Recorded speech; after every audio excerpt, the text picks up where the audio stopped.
It's wheels up for holiday travel, but not for everybody. 737 MAXs are up in the sky now. Would you fly them yourself? Absolutely not. They didn't understand the danger that they were walking into. Pull up. Pull up. The plane had flown into the sea, at full speed. The passengers would have, of course, been hysterical. Computers, laptops, phones would have been flying around. Boeing resolved the criminal investigation against them in part by paying a $2.5 billion fine. They say the problems are fixed, but is that enough?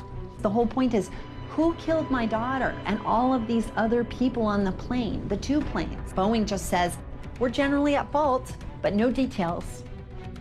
Do you think they're trying to hide all the facts? They're not trying, they are hiding all the facts. People shouldn't innocently buy an airplane ticket and then be in a flying coffin.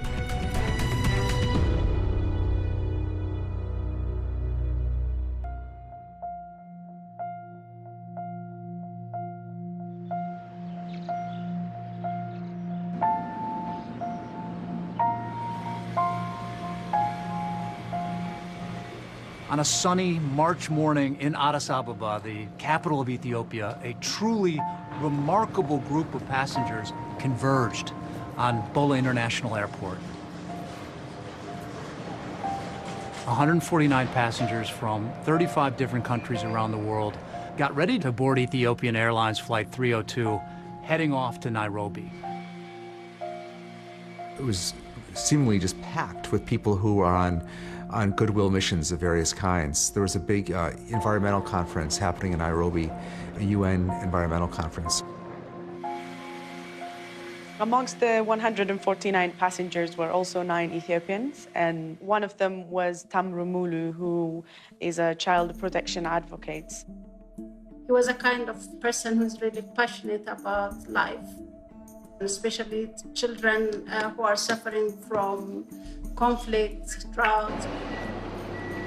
Also on that Ethiopian Airlines flight were 8 Americans, including 24-year-old Samia Stumo, who was raised on a Massachusetts farm by a family with a very strong tradition of activism. Samia had just started work for ThinkWell, which is a global healthcare organization. This was her first assignment. She was going to East Africa. She, at 24, had impressed them that they sent her instead of someone, a dozen years her senior. But not everyone on that flight was on a goodwill mission. There were also 2 brothers from California, Melvin and Bennett Riffle, on one last adventure together because Melvin was about to become a new father. Tell me how big this was for these 2 brothers to do this together. That was pretty remarkable. I thought so. I mean, No, I think so too. Yeah. I think it's rare that 2 brothers their age would stay close enough to want to travel with each other like that. Also on Ethiopian Air 302 that morning, a young Russian couple on vacation, Alexander Polyakov and his wife, Ekaterina. Они очень любили путешествовать. У них мечта была сразу, но они перво-наперво, как они хотели именно поехать в этот национальный парк в Кению, чтобы увидеть крупных кошек. And as they got ready to board, Ekaterina posted this cell phone video on Instagram of their plane outside that was waiting for them. And, in general, very few people think much about the model of the plane that they're on. It's something that most people really don't think twice about. In fact, it was a brand new model welcomed into the Ethiopian Airlines fleet with a lot of ceremony just months earlier, called the Boeing 737 MAX 8. We are welcoming the state-of-the-art modern airplane, the 737 MAX 8. It was a groundbreaking move for Ethiopian Airlines to acquire this aircraft. The fact that it was new, the fact that it uses the latest technology. Boeing had a track record of success, and all expectations at the time were that the MAX would just be, the next big thing for the company. But it turns out this brand new plane had a secret, unknown even to the pilots. And when it was revealed, it would not just impact Boeing in shocking and unforeseen ways, but the entire air traveling community worldwide. Boeing is an iconic American company. They're known as the king of the sky. This is a company that's at the heart of American engineering and American manufacturing.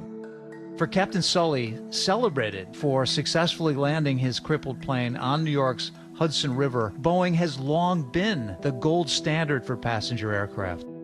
Boeing had a century-long history of engineering excellence, an effective culture, good leadership.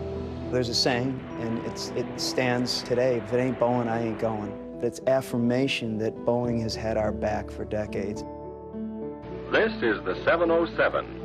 Boeing's prototype jet airliner, capable of speeds and altitudes which will revolutionize commercial air travel. The 707 launches in the so-called Queen of the Skies, the first jumbo jet. Boeing, from that point forward, was the premier maker of passenger aircraft.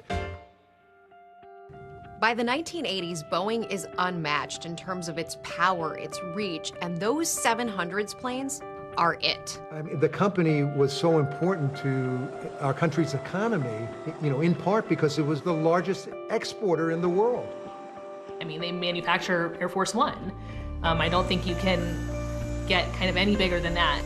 But by the 1990s, Boeing started to face truly stiff competition from this European consortium called Airbus. But up until that point, Boeing hadn't really taken them all that seriously. But suddenly, they're up and coming. They've really accelerated to become the only other, at this point, major global competitor to Boeing for commercial aircraft. In late 2010, Airbus comes out with this new model that really shakes up the industry and puts serious pressure on Boeing to innovate. The A320neo, a single-aisle aircraft that had new, more fuel-efficient engines that could fly farther and for cheaper. People want to fly direct, and to do that, you need smaller, more efficient planes. Boeing was focused on the wide-body world. Airbus beat them to the chase. The A320neo. Damned if they didn't wind up becoming their fastest-selling airliner. And then Boeing's like, well, wait, what are we going to do? Boeing comes up with what they think is this really smart plan. Instead of developing an entirely new plane to catch up with Airbus, they decide to take a shortcut and revamp a model that's already on the market, saving them a lot of extra time and money. That's when they said, okay, we can take another look at the next iteration of 737. There were new engines, larger, more fuel-efficient engines being added to this aircraft. Boeing calls this new model the 737 MAX, and they promise they're going to fly more people, it'll cost less money, use less fuel, and cost a lot less to operate. United Airlines says it has cut a new deal with Boeing to build 150 737s for its fleet over the next 10 years, giving the aircraft manufacturer a leg up against its main competitor, Airbus. The Boeing 737 MAX was the fastest-selling airliner in Boeing history. Another ball out of the park for Boeing commercial aircraft. You've got United and American and Southwest all lining up to buy it, along with 70 other buyers around the world. One of the big customers early on was a young budget carrier in Indonesia called Lion Air. It was a huge deal. Tonight's Money Matters, Boeing has finalized its biggest sale ever, a $22 billion order from Lion Air of Indonesia. The 737 MAX 8 had been flying for 17 months without any incident, but then in October of 2018, suddenly, out of the blue, an alarming problem developed with one of Lion Air's brand new MAX planes. They don't realize that there's something in it that could potentially be hazardous and something that pilots and co-pilots are not familiar with. All of us are screaming like we are in a roller coaster. To be honest, I think this is my last flight and this is my last day.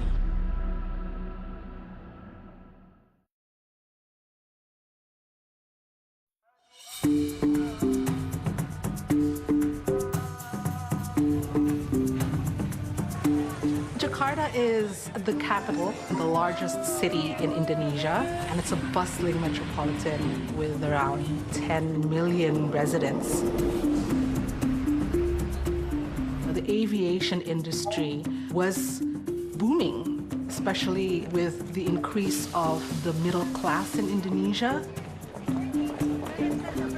One of the airlines that benefited from that boom in air travel is Lion Air, an aggressive, rapidly growing budget Indonesian air carrier. In 2011, Lion Air made a huge splash buying more than 200 of Boeing 737 MAX 8 planes. Even the signing was overseen by then U.S. President Barack Obama. So I want to congratulate Lion Air for their incredible success. One of the Lion Air pilots chosen to fly the new 737 MAX was 31-year-old Bhavya Saneja. He's an Indian national whose dreams of being a pilot started when he was just a child. So can you tell me about your son? Yes, Bob, my son was a gifted child, a blessed child. I was into aviation, and for an aviator, when the child is flying and he becomes a commander, it is a big thing, you know, it is the sort of pinnacle of your dreams. Even though her son had over 6,000 hours of flight experience, Sangeeta says she was really concerned after learning that he wouldn't be going through pilot simulator training for the MAX. I said, you haven't had a simulator training, how can you go for MAX? And it is a more powerful engine. So without a simulator, how will you manage? One of the core selling points for Boeing of the 737 MAX was you don't need pilot training in a simulator. They were selling this to airlines as essentially just another 737 that the airline pilots could fly without learning all that much new. It's a huge deal to not have to have simulator training for pilots for any airline. It costs money and time. It takes the pilot off of the line and flying passengers around. Lion Air had asked Boeing about simulator training for their pilots, and Boeing dissuaded them from this. Now, according to internal Boeing documents, one of their employees ridiculed the request in a message to a colleague saying, now, Lion Air might need a sim to fly the MAX, and maybe because of their own stupidity, I'm scrambling, trying to figure out how to unscrew this now. Idiots. Well, they were mocking them because if Lion Air required simulator training, then other airlines would say, well, wait a minute. If they're requiring it, maybe we need it. Then the whole house of cards would start to fall apart. He said, Mom, I've been given ground training. They have given me a training on iPad. I said, what, an iPad? So you would sit down with an iPad course, and I think there were 3 or 4 parts, and it went through a robotic voice describing what the MAX is about. The 737 MAX has a 69-inch fan. Did you see anything in it that looks, wow, that's substantial, we should probably do more training? It seemed to be enough. He trusted Boeing blindly, and that trust, you know, gave him immense confidence. He was empowered.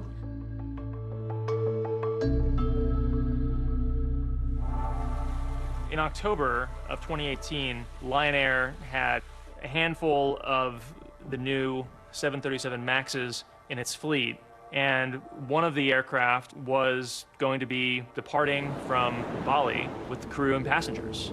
Me and my colleague in office, we went to Bali about October 2018. Bali is amazing for holiday, especially in Asia. Lion Air flight JT043 was scheduled to take off from Bali to Jakarta. The flight was quite full of passengers, and most of them are local or domestic tourists like me. It's around 7 or 10 minutes after the takeoff, the flight suddenly feels like a fall down. It was a dive, a steep drop, 200 feet, and it wasn't something that was just caused by turbulence. All of us are screaming like we are in a roller coaster. How many times did it go up and down? Up and down 4 times. 4 times? Yes, the flight attendant who was sitting in the back they could feel it up and down in extreme way. When an aircraft is pitching aggressively downward like this aircraft was, and it may feel as if your stomach is coming up into your throat, basically, but then comes the positive G's. It'll squash you down into your seat. To be honest, I think it's almost like this is my last flight and this is my last day. It just so happened there was a third pilot traveling on the plane, and he steps in and helps them get control of the situation. Until it's landed to the airport, I can hear everyone like say, so relief. Some of the passengers are Muslim. I can hear that say, Alhamdulillah, thanks God. I cannot say it in a word. It's really relief. Yeah, I still feel a little bit shaky until now about that. The pilots were able to control it. They knew they had a problem, but they didn't understand exactly what the nature of the problem was. After the flight successfully landed in Jakarta, the pilots logged that they'd had some issues, but they'd left a lot of gaps in understanding what had happened on that flight. That left the next crew in the dark about potential problems with the aircraft. The very next day, Captain Soneja is assigned to an early morning flight out of Jakarta on that same 737 MAX, but he was given an incomplete report about what happened to that plane the previous night. These are two different flights, but the same exact plane. So it's something that spells disaster.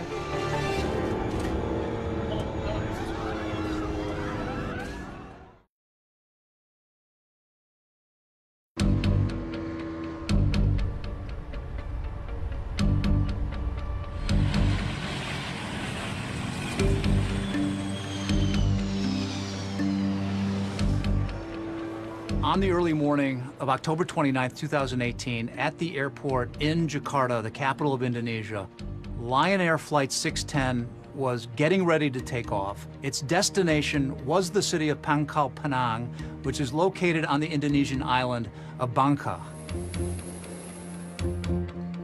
There was 189 people on board, 181 passengers, 2 pilots, and 6 crew members.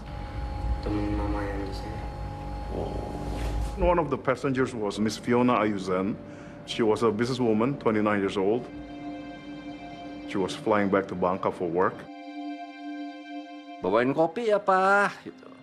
Karena saya suka kopi Bangka. Pas pulang ke rumah, Mama bilang sekolah yang benar, terus dikasih uang jajan. Terus kalau besok paginya udah nggak ngeliat, soalnya udah berangkat duluan mamanya.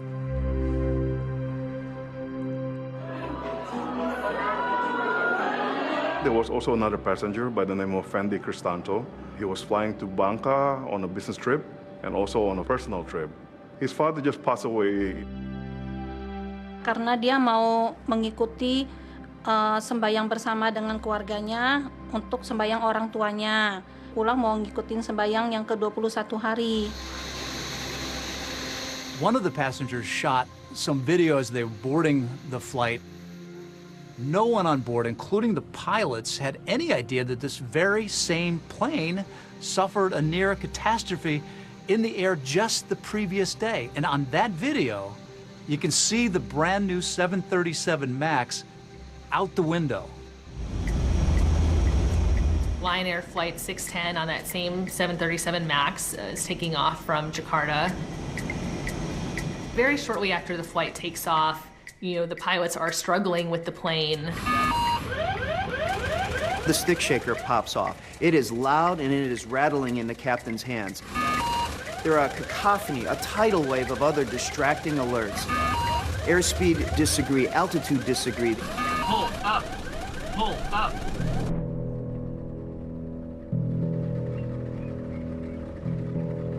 Just 10 minutes later, around 6:30 in the morning, a tugboat captain was out on the Java Sea, just east of Jakarta. Saya merasakan ada sesuatu benda yang jatuh. Nah, di situ Dalam hitungan detik terdengar dentuman cukup keras. Apa itu? Jadi saya menghubungi Jakarta Radio. Iya, desa apa? Itu telah terjadi pesawat jatuh. The crash site, it is about 25 miles from Jakarta Seaport. On my way to the crash site, really, I pray to God. I had great expectation that everybody still alive. Arriving on scene, when I saw the debris, the small pieces of fuselage, I lost my hope. Kalau di dalam kebanyakan itu hampir sama dengan yang ada di permukaan, karena yang ada di dasar laut di kedalaman itu adalah potongan-potongan tubuh ataupun bagian-bagian pesawat, entah itu serpihan, kursi.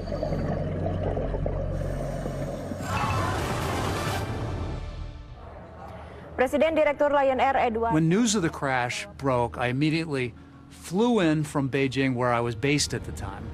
So the sun has just gone down, and you can see all the police officers along this dock. After arriving in Jakarta, our team headed out straight to the docks where the wreckage from the plane was being brought in. Whether it crashed or what happened, we still don't even know. But these crews have been pulling up and carrying out debris piece by piece. By the next day, the family members of the passengers were gathering and anxiously really waiting for word on whether their loved ones had survived the crash. Among the family members that I got the chance to talk to was the wife of that passenger who took that video of himself boarding onto the Lion airplane just minutes before it crashed. Your husband actually was taking video of the others getting on the plane when he got on? Yeah. Yes. Can you show that to us? Well, these are a lot of the other passengers that were on the plane? Yeah. Is there still some hope that there are survivors? Yeah, we do believe that God still control, and we still have some hope that they can find him alive. It was clear pretty quickly that the plane had flown into the sea, at full speed, and came apart with such force that there was no way anyone could have survived. Berdoa buat cepet ketemu gitu. Berdoa biar tetap selamat, tapi nggak selamat gitu. Karena benar-benar saya merasa kehilangan. Hubungan antara Fiona dengan ibunya ini sangat dekat. Nah, begitu mendengar kecelakaan itu benar-benar down sekali. Benar-benar shock, down. Jadi 1 hari setelah pesawat jatuh, mendengar kabar ibu yang meninggal.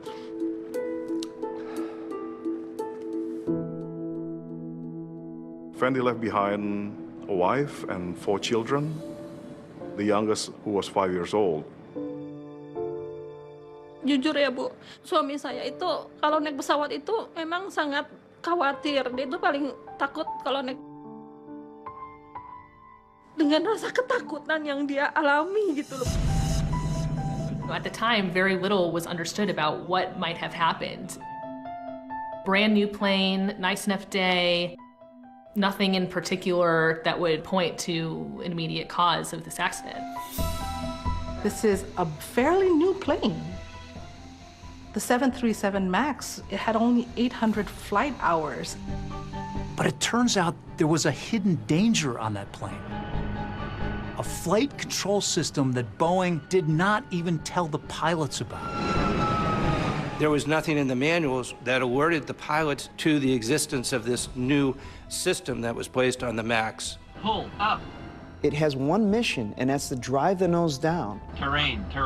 And it will not stop. Pull up. Was given the power to try to kill them, essentially, until it finally succeeded. Pull up.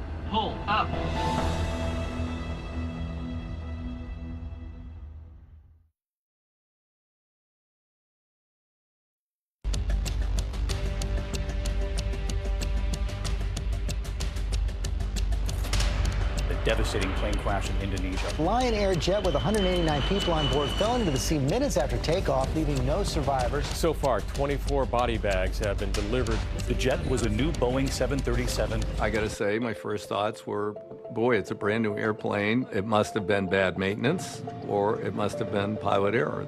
A lot of Indonesians initially just saw that this was Lion Air fault. ABC's David Curley has the story. Good morning, David.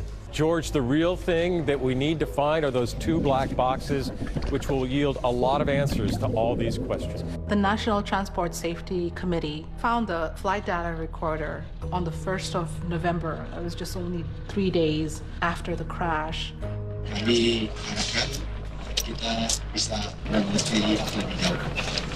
As they look at the contents of the flight data recorder, it becomes clear that something had gone terribly wrong. The pilots are struggling with the plane, almost in a tug of war. When we found the black box, we found that the aircraft was pitching up and then down, down and up and down and up. It's up and down for about 24 times. Had you ever seen anything quite like this? I never knew any case of the aircraft can fly up and down like this. I knew that the pilot was fighting with the aircraft. It would have been a terrifying roller coaster ride. During that time period, the passengers would have, of course, been hysterical. Things would have been flying in the cabin. Computers, laptops, phones would have been flying around. People would have been screaming. It was a clear weather, so they could see the sea. And I think it will be very scary for everyone in the cabin to see outside, to feel the speed.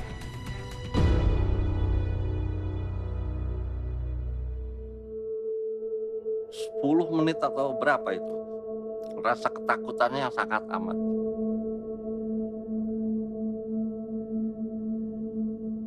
Saya yakin saat itu dia sangat takut sekali, Bu, dengan pesawat yang goyang seperti itu. Saya bisa ngerasain juga.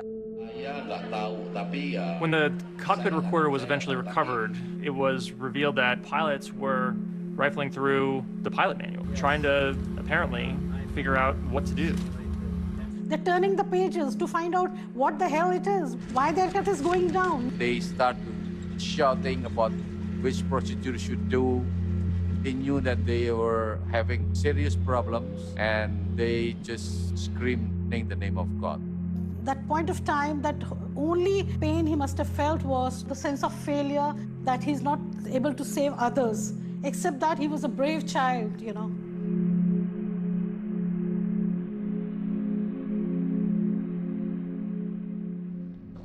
We surprised. It's very strange that the aircraft doing that way. Then we asked Boeing what kind of system that may create this way.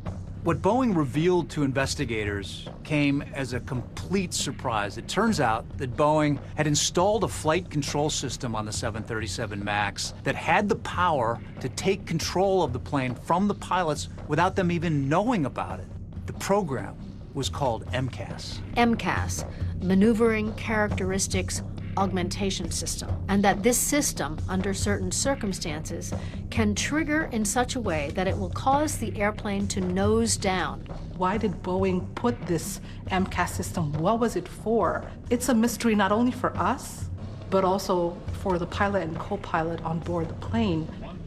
So the reason they put MCAS on the airplane was because they put these brand new huge engines on an old airframe. In order to have sufficient ground clearance, they moved the engine further up above the leading edge of the wing and further forward, and that changed the way the airplane flew. And this effect of the engines came in and the airplane starts to want to pitch up all by itself. The idea was to provide something that would offset that pitching moment or causing the nose to come up. When the plane computers think the plane is in danger of a stall, so in very basic terms, MCAS pushes the plane's nose down by automatically triggering the rear horizontal stabilizer. So the MCAS is there to correct what MCAS thinks is wrong. Right. The pilots have no idea why this plane is going down against their will, Yes. so they try to fight it back. Yes. One of the most fundamental muscle memory things a pilot knows how to do. If the nose goes down too far, you pull it back and you trim. And this battle goes back and forth a couple of dozen times. So it was MCAS, it was the computer against the pilot. Yes, and the way MCAS was designed, it was given the control authority to do it as many times as necessary. In other words, it was given the power to try to kill them, essentially, until it finally succeeded. Boeing's revelations about the MCAS system and what caused it to activate on the Lion Air flight in the first place would cause an uproar in the pilot community. And it would all lead to a secretly taped meeting where Boeing was recorded telling pilots that MCAS was being fixed. Those are going to be relatively straightforward software changes that we expect to be done in a fairly short period of time. We want to make sure we're fixing the right things. But while that was happening, the plane would continue to fly. They were rolling the dice with the lives of the global traveling public.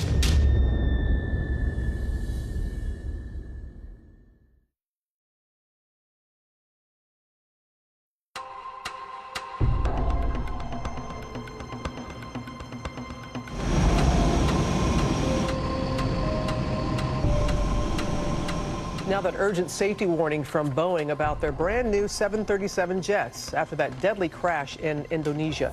Now concerns about a feature that could malfunction, causing planes to abruptly dive. A week after the Lion Air crash, Boeing issued a safety bulletin to the airlines, finally revealing the existence of a flight control system on the 737 MAX that could unexpectedly force the plane's nose down. It's an admission by the company that there is a potential glitch in its newest aircraft. Just a few days later, Boeing tells operators for the first time that there's a new and previously undisclosed system on the aircraft. And that is MCAS. That was a shock. It's not in our manuals at all, except in one section, our abbreviation section. We didn't know what MCAS meant. It meant nothing to us. But there was another critical question to be answered. What caused MCAS to force the nose of the Lion Air plane down in the first place? The plane was flying normally, so why did MCAS activate? Among a lot of surprises was that MCAS was triggered by a faulty angle of attack indicator, which is a relatively innocuous piece of equipment on the side of the airplane. The angle of attack sensor was feeding incorrect data about the angle of the plane's nose. It was telling the plane that it was, approaching a stall situation, that its nose was pitched up. So the plane thought that the nose was angled too high, when in fact it wasn't. And that MCAS needed to come in and push the nose back down. And there was a further revelation about MCAS that took investigators by complete surprise. Even though there are 2 angle of attack sensors on the 737 MAX, MCAS only relied on one of them. It's a lack of redundancy that appears to my mind to be unacceptable in airplane design, because the AOA indicator is susceptible to damage. It's not a robust piece of equipment. A single point of failure hooked to a safety critical system, you just don't do that. It's crazy. The bottom line here is the 737 MAX is safe, and the safety is a core value for us at Boeing. Boeing CEO Dennis Muilenburg went on Fox Business to reassure the public that a bulletin had been sent to all the airlines instructing pilots exactly what to do if there was another emergency situation involving the 737 MAX. We've already issued a couple of additional bulletins that point them back to existing flight procedures to handle that kind of condition. So Boeing is telling the pilots that one of their options is to simply turn off the power supply to the electric motor on the stabilizer. That's the piece that pivots up and down and controls the nose of the aircraft. Boeing pointed out that the pilots on that previous Lion Air flight who overcame a mid-air emergency involving MCAS had followed the appropriate procedure by turning off power to the stabilizer. That was a step the pilots on the fatal flight did not take. And that was perceived to be an indirect way of blaming the airline and blaming the pilots without also acknowledging design shortcomings of the system. It emotionally tore me apart, as if I was blamed for him being the pilot. I was blamed for killing all the people, mothering a son who could not take care of his passengers. Pilots were furious. Pilot unions asked Boeing, why didn't you tell us if you put something on the airplane that's going to actually interfere with my job? Late November, about a month after the accident, 4 Boeing executives traveled to the headquarters of the Allied Pilots Association, the union that represents pilots at American Airlines. That meeting was secretly recorded by the head of the pilots union. Our president at the time wanted to make sure we knew exactly what was said. We flat out deserve to know what is on our airplanes. I don't disagree. I don't know that understanding this system would have changed the outcome of this. We try not to overload the crews with information that's unnecessary so they actually know the information that we believe is important. It enraged us. Boeing always gives you the information. They don't parcel it out. We're working with the FAA right now to try to figure out what software changes we might make to eliminate the failure conditions that we experienced at Liner. They said, well, we're going to correct the software, all the things that you brought up. Those are going to be relatively straightforward software changes that we expect we can get out in a fairly short period of time. Weeks, not a year, but a couple, maybe 6 weeks-ish. But the question I have for you is, do you feel comfortable that the situation is under control today before any software fixes are implemented? Absolutely. They were taking a gamble with keeping that in the air. They had such a big bet on the 737 MAX. They had staked their reputation, they had staked their financial future on it. 4 months after that Lion Air crash, the 737 MAX is still flying all over the world. Meanwhile, 149 people are saying their goodbyes as they prepare to board that Ethiopian Airlines flight to Kenya. Among them, young Samia Stumo, who had just flown in from D.C. and was transiting to Nairobi for her assignment with her global health care organization. I guess she had landed in Ethiopia, and I said, safe travels with a bunch of exclamation points, and she said, thanks, boo. We didn't know that there was an issue with the plane. We thought that the problem that happened in Indonesia was because of a problem with that airlines or the pilots or maintenance or something. Because the Lion Air crash happened in the other side of the world, maybe they didn't understand the danger that they were walking into.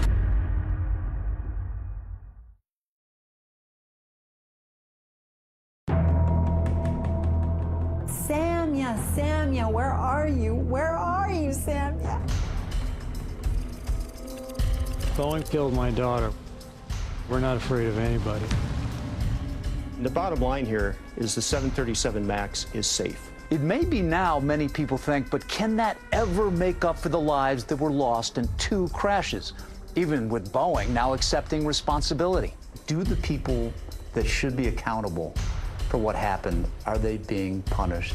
No, absolutely not. Pull up. We flat out deserve to know what is on our airplanes. The nose is pointing down, and it's over. Boeing 737 MAX 8 crashing to Earth just 6 minutes after takeoff. But there was not a plane there. There was a hole in the ground. The pilots have no idea why this plane is going down against their will. She was. In January 2019, Samia had landed a dream job in Washington, D.C. with a global public health organization called ThinkWell. Just a few months into her new job at ThinkWell, Samia gets her first assignment to go overseas. They were going to send her over to East Africa in March of 2019, where she was going to help set up some new offices. This is the kind of thing that a relatively seasoned person is usually put into, and someone like Samia, without much experience in this, we were just so blown away by her that we felt that she had the acumen to be able to figure this out. As Samia got ready for her Africa trip, perhaps the last thing on her mind was the tragic crash in Indonesia just a few months earlier of a Boeing 737 MAX plane, killing everyone on board. And now we're going to turn to that chilling report about the Lion aircraft. From the moment the flight took off, pilots fought a tug-of-war with an automated system that repeatedly pushed the jet's nose down. After the crash, concerns had been raised about a new flight control system Boeing had installed on the plane called MCAS. Maneuvering Characteristics Augmentation System.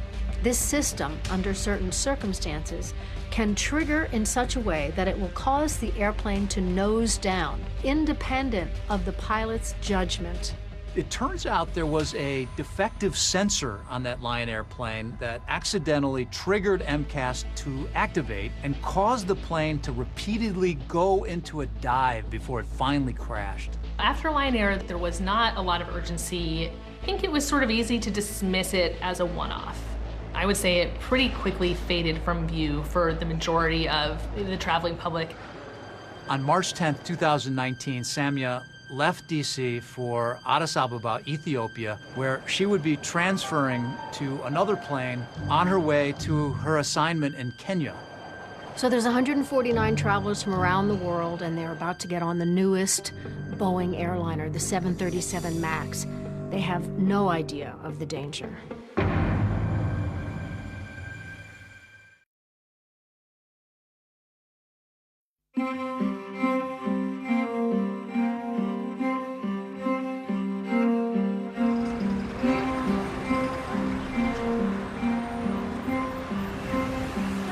On March 10th, 2019, Samia Stumo had just arrived in the Ethiopian Addis Ababa after a long flight from Washington, D.C. When I woke up, I just looked at the message and it said 2 more hours to Nairobi. There were 149 passengers on that flight from 35 countries, most of them heading to Nairobi for a UN conference. Also, at Gate 12 in Terminal 2, those 2 brothers from California, Melvin and Bennett Riffle, who were enjoying a globe-trotting jaunt together before the birth of Melvin's daughter. When we said goodbye, he gave me a kiss and gave me a kiss on the stomach for Emma, you know, and he was all excited but nervous. There were also this young Russian couple who posted a video on Instagram showing the 737 MAX, a brand new aircraft. Unlike the pilots involved in that Indonesian crash, the Ethiopian Airlines pilots knew about Boeing's MCAS flight control system, and Boeing had actually sent a directive to airlines instructing pilots what to do if a plane went into a sudden dive on its own.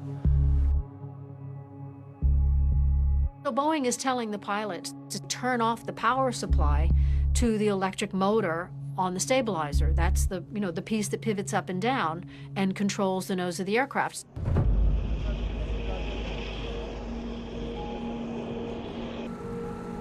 It was a bright Sunday morning. The plane took off at 8:30.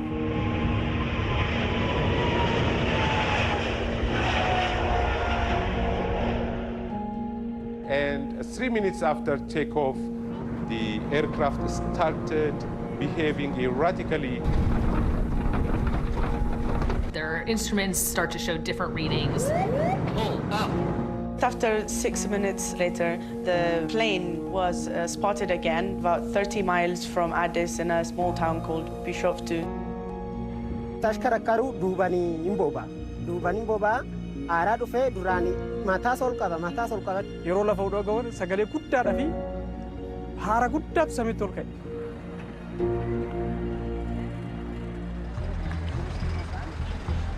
Immediately drive to the Ethiopian Airlines compound.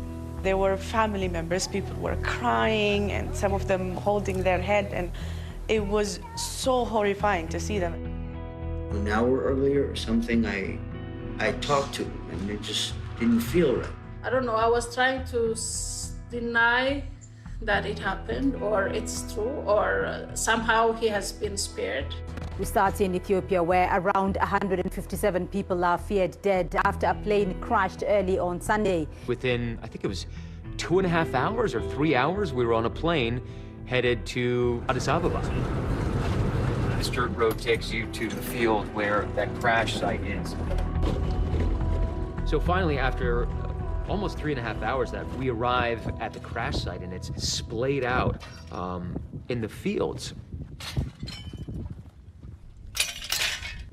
Right next to the debris field, you have the smell of jet fuel intermingled with the smell of death. And you can see those workers picking through everything, trying to ensure that they don't miss any key parts of the plane. The plane came down at such an enormous rate of speed, basically as fast as a cruise missile flies, that it essentially disintegrated into that hole. You can tell how violent that impact was, how shredded these metal components are. But you also have to remember that there is more difficult work here for a lot of these workers here, and that is dealing with the people who are on these planes. And everywhere you go, you see shredded bags and personal effects.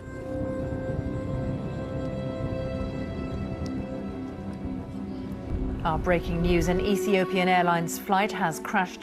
With victims from 35 different countries on board, grief resonates all around the world, including in a small seaside town in Russia.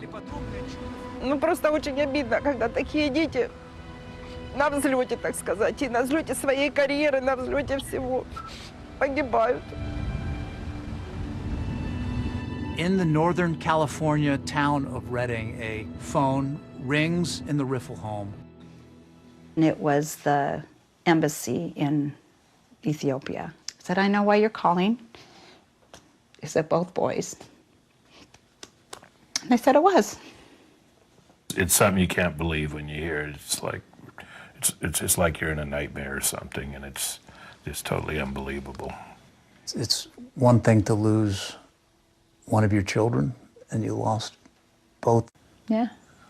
Lost our family, and we had to help Brittany. I said, please don't tell me my husband's dead. And Susan said, both of them. And I just collapsed. What do I do now? I'm pregnant. What do I do? Our baby. What? What do I do now? And word of the terrible crash also travels to a family farm nestled in the Berkshires in Massachusetts. I turned on the BBC. It said that a plane had crashed. I remember I couldn't breathe. Then I woke up Michael, and he told me, what are you talking about? That's impossible. That's what he told me. My sister is not going to die in a crash. It doesn't fit into your world. And we thought, oh, well, maybe she survived. We needed to get to Ethiopia right away to help her. We had to be there. And we had to protect her. We got in a car and we headed for JFK, got on the flight, and along the way, along our journey, we learned that there were no survivors because we kept looking at the news.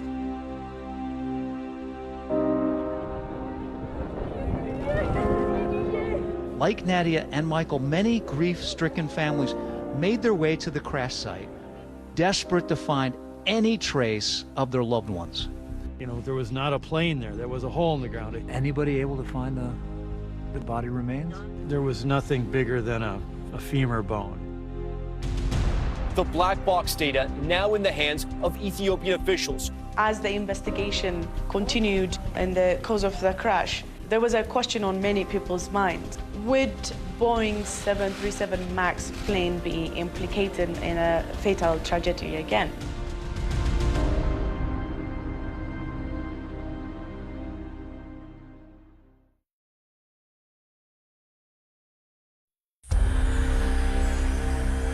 The Boeing 737 MAX 8 crashing to Earth just 6 minutes after takeoff in Ethiopia. First Indonesia, now Ethiopia. The big question here is, has the same thing happened? The flight data recorder and the cockpit voice recorder were recovered the next day, and it didn't take long for investigators to conclude that there were similarities. The faulty angle of attack sensor triggered the activation of MCAS right after takeoff, and that is almost exactly what happened on the Lion Air aircraft. What was heard on the cockpit voice recorder, the first officer saying, pitch up, pitch up, pitch up, while the MCAS was kicking and nosediving the aircraft. It was so difficult for them to keep the aircraft under control. Despite similarities between the two crashes, this time there was a huge difference. Not only the Ethiopian Airlines pilots knew about MCAS, they also followed Boeing's instruction on how to disable it. The crew performed all the procedures repeatedly provided by the manufacturer, but was not able to control the aircraft. This was actually pretty shocking because Boeing had been suggesting that overcoming an erroneous MCAS activation was pretty straightforward. If that was the case, why did this second accident happen? To better understand why those pilots could not recover control of the plane, we asked two experienced American Airlines pilots and members of the Allied Pilots Association to take us through what might have occurred in that Ethiopian Airlines cockpit based on information from the black boxes. So in here, what will we see? In this airplane, while it is not a MAX, the displays are very similar, but what's unique about the MAX in this case is the MCAS. I'll be kind of simulating the MCAS with my electric trim switch to show what the MCAS would be doing. So now we're going to take off from the capital of Ethiopia, Addis Ababa, heading to Kenya. Yep. Shortly after the takeoff, faulty data from the plane's angle of attack sensor triggers a myriad of false alerts in that cockpit. Seconds after you take off. Altitude disagree, airspeed disagree. The stick shaker is shaking continuously, very loud. This will not stop throughout the entire flight. In the middle of all these distractions, MCAS suddenly activates. MCAS is firing. Starts to push the nose down. I'm pulling back, and then I trim up, get a little bit of trim up on it, and the MCAS kicks in again. The MCAS is more powerful and fast than what the pilot can do, so it'll always win more. It was at this point that the Ethiopian Airlines pilots followed Boeing's instructions and cut off electronic power to the stabilizer in the plane's tail. So you realize that MCAS is not working. But the problem now is that the nose is so far down, they're having trouble holding it back, yeah. MCAS had left the plane in such a precarious position that the pilots did not have the physical strength to manually pull it out of that deep dive. Now the stick is getting very, very heavy. So the captain says, pull with me, which is basically saying, help me. I've got a lot of weight on this, but I have no trim to do it. I go, okay, manual trim. Okay, and I'm trying, but it's not working. I can't hold it back. Unable to control the plane manually, in a last-ditch effort, the Ethiopian pilots decided to turn the electronic stabilizer system back on. The MCAS fires, and this fire goes and goes. I'm pulling back, a little bit of trip. And now the nose is pointing down and it's over. Stop the sim. They're headed toward the ground. They turn those switches back on, which is not in a checklist, but welcome to the battlefield. You're staring at the ground and you don't know what else to do. Do you ever think about what goes through the mind and the heart of pilots when the plane is going down? Yes, I don't like to think about that. I think that's everyone's worst nightmare. It's hard. But they fought. They fought. They did what pilots do. The system let them down. The system let them down. Unlike with Lion Air, the Ethiopian Air crash has sudden and swift repercussions for Boeing. Ethiopian Air immediately grounds their entire MAX fleet, and like a domino effect, countries around the world start grounding their fleets. All of us at Boeing are deeply sorry for the loss of life in the Ethiopian Airlines Flight 302 and Lion Air Flight 610 accidents. Boeing was saying that they were working on adding safeguards to MCAS to make a safe airplane even safer. Would the accident have happened without MCAS, though? You Again, call it a link. It's a chain of events, right? There is no singular item, it's a chain of events. But what you came up with in the end was flawed, was it not? We've designed the MAX to have the flying qualities that were desired in the hands of the pilots. The MCAS system is part of that design effort. Corporations always see profit, always see brand protection. They will not easily admit their wrongdoing, even where it is very evident. And that was the case with Boeing at that particular time. 346 people died. Can you answer a few questions here about that? He's sorry that we lost our family members. He doesn't take any accountability for having caused their deaths. If Boeing thought that Nadia and Michael and the other victims' families were going to just quietly go away and not try to hold the company accountable, they could not have been more wrong. It was amazing to behold these two people from this farm in western Massachusetts coming down to take on really one of the biggest corporations in the world. Mr. Stumo, thank you for your presence today. Boeing killed my daughter.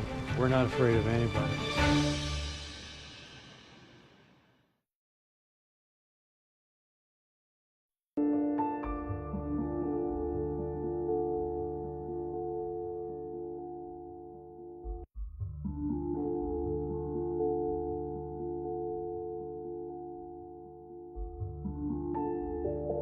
In the fall of 2019, Nadia went back to Ethiopia.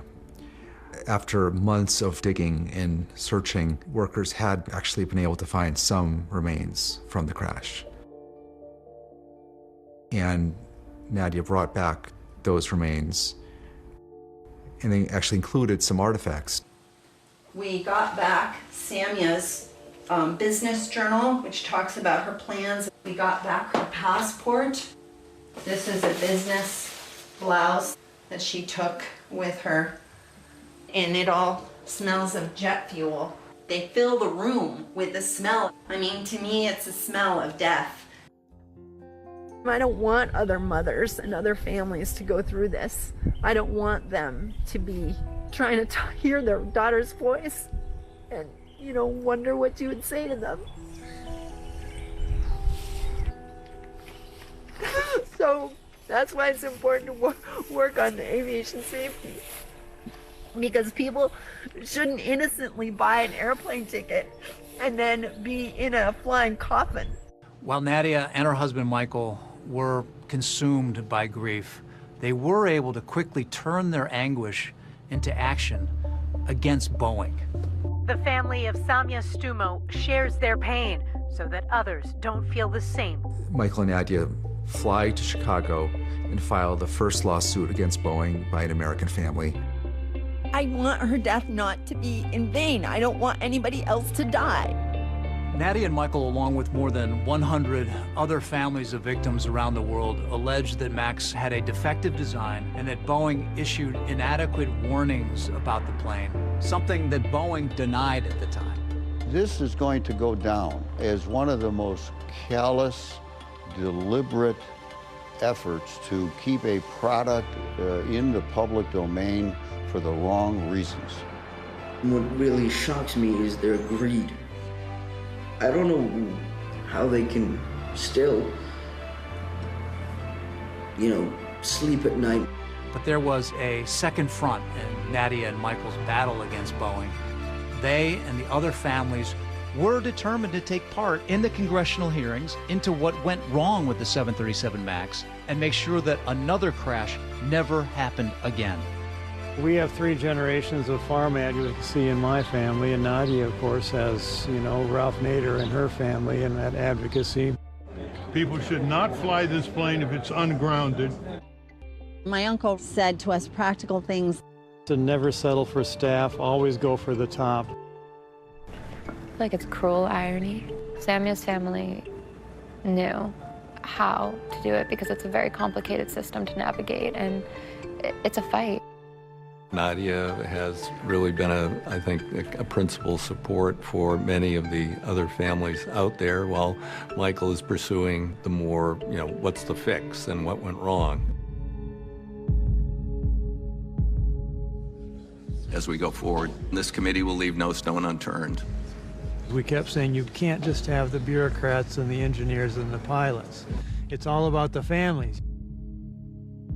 Today, I speak not only with my voice, but the voices of my departed family. Paul Girogi testified. And he had lost his entire family. I think about the last 6 minutes a lot. My wife and my mom-in-law knew they were going to die.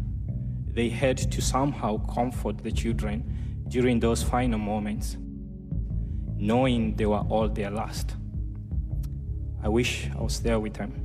At the congressional hearings, there was some talk that foreign pilots failed to respond appropriately. For me, the accident report reaffirms my belief that pilots trained in the United States would have successfully been able to handle this situation. Chair now recognizes Captain Chelsea B. Sullenberger III. That claim was called out after the dramatic appearance of perhaps the most famous pilot in America, Chesley Sullenberger. I'm one of a relatively small group of people who've experienced such a crisis and lived to share what we learned about it. Sully was the miracle on the Hudson pilot. He successfully landed his plane on New York's Hudson River after a bird strike crippled his engines. Captain Sullenberger became a national hero, immortalized by Tom Hanks in the movie Sully. Like many pilots, I was disappointed that many were blaming the dead crews of the accident flights. I've got to tell you from personal, first-hand experience how real and how intense the startle factor is. I recently experienced all these warnings in a 737 MAX flight simulator during recreations of the accident flights. Even knowing what was going to happen, I could see how crews could have run out of time before they could have solved the problems. Boeing, built into their design of MCAS sort of an assumption that pilots would be able to react to something going wrong within 4 seconds. Well, think about that. Let's start the clock. Now, 2, 3. That's it. It's just really unlikely almost any airline crew would have acted effectively that fast. These accidents should never have happened. And I'm really distressed that they happened.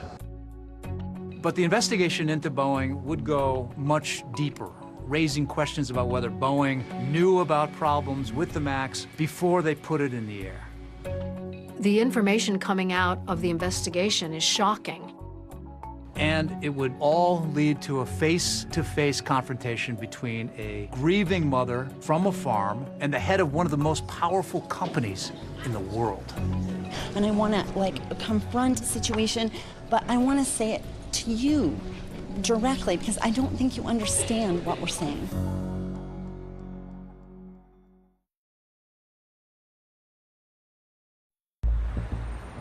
The things that are coming out of the investigation are shocking. Shocking about what Boeing knew and what it was saying internally. The House investigation concluded that the safety of the flying public was put into jeopardy by Boeing's pressure to compete with Airbus. The committee uncovered emails and communications showing that there had been lower-level employees who raised questions several times about MCAS.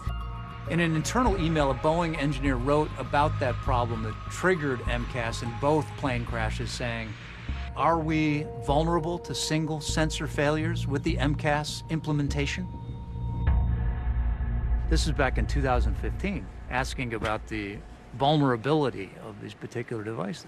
Yeah, I mean, they're setting my daughter up to die in 2019. I mean, these are questions of life and death, but that's not how they treated them in the company.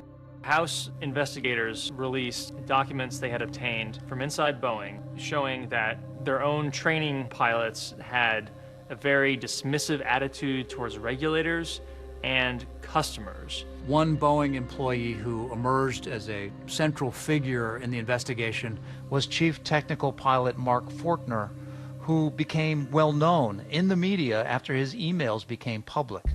Mark Fortner was the one who asked regulators whether they could remove any mention of MCAS from the flight crew operations manual. Fortner, in some of the emails and instant messages, was kind of gloating at his ability to, as he said, Jedi mind trick regulators. In fact, it was Fortner who wrote that instant message to a colleague mocking Lion Air for their stupidity in requesting simulator training, referring to them as idiots. His emails were shocking, but they're just the tip of the iceberg of the failure of the safety culture at Boeing. Some Boeing employees openly questioned the safety culture of the company during development of the 737 MAX. In one email, a worker said, "This airplane is designed by clowns, who in turn are supervised by monkeys." Another Boeing employee wrote, "Frankly, right now all my internal warning bells are going off, and for the first time in my life, I'm sorry to say that I'm hesitant about putting my family on a Boeing airplane."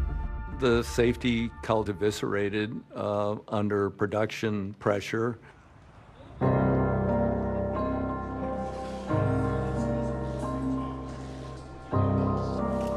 For the first time, and on tonight's one-year anniversary of the first 737 MAX crash, Boeing CEO Dennis Muilenburg faced Congress. For Nadia, Michael, and the other families, the person they really wanted answers from was the man in charge of Boeing. When Dennis Muilenburg comes to Washington to testify, it's a really big moment. I've met with the families. They keep faces of their loved ones in people's minds. They're not going to be forgotten. I, too, would like to acknowledge the families that are here with us today. And again, wanted to tell you I'm sorry. We are deeply, deeply sorry, and we'll never forget. He was just saying words for the camera. They never tried to reach the families personally. Who bears the principal responsibility at Boeing for the cascading events that resulted in the crash of Lion Air Flight 610 and Ethiopian Airlines Flight 302? Mr. Chairman, my company and I are responsible. We're responsible for our airplanes. And we know there are things we need to improve. I'd grown up on a farm in Iowa. My parents taught me the value of hard work and integrity. To do the aw shucks Iowa farm boy thing, I'm an Iowa farm boy. It doesn't cut it with me, and it was grating. Mr. Muilenburg, I have a question, as I probably won't get to ask it another time. Well, you talked about Iowa just like one too many times, and the whole group said, "Go back to the farm. Go back to Iowa. Do that. You're not the person anymore to solve the situation." But I want to say it to you directly, because I don't think you understand what we're saying. I respect that. I really do. In the end, it's about safety, and Even if you're not capable of doing that. I respect your inputs there. I just tell you, we are very focused on safety. And you have. I wanted to pierce through to the human being. Imagine being in our shoes. Just a couple months after the House hearing, Muilenburg was forced out as CEO of Boeing. But while Muilenburg may be gone, the clouds of suspicion over Boeing remain. And the Justice Department is investigating, and hopefully some people are going to go to jail. We're going to turn now to the 737 MAX jet. It's making its first passenger flight since 2 deadly crashes. The Boeing 737 MAX is flying around the world. Airlines have started flying it again. The question that some air travelers may have is it now safe to fly?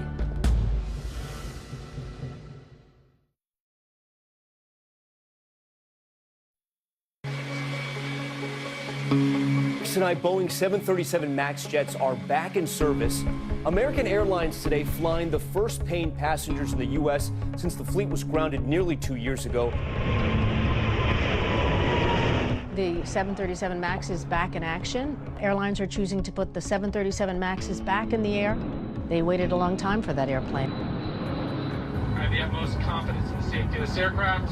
I didn't feel unsafe at all getting on the plane today. Last November, the FAA cleared the 737 MAX to fly again after Boeing agreed to make several changes to the plane. MCAS now needs both angle of attack indicators to be in agreement in order to trigger, and it can only be fired once. MCAS will no longer be able to put the plane in the dramatic nosedive position that it did in the fatal accidents, and pilots are required to have simulator training. I do think the 737 is a safe airplane. I'm happy to fly on the 737. I have no issue about that. And I think it's going to be a great airplane. I really do. Now that these MAX planes are up in the air again, what do you think about what's happened? The MAX plane is still dangerous. I know definitely that the planes are still unsafe and I can't get on this plane.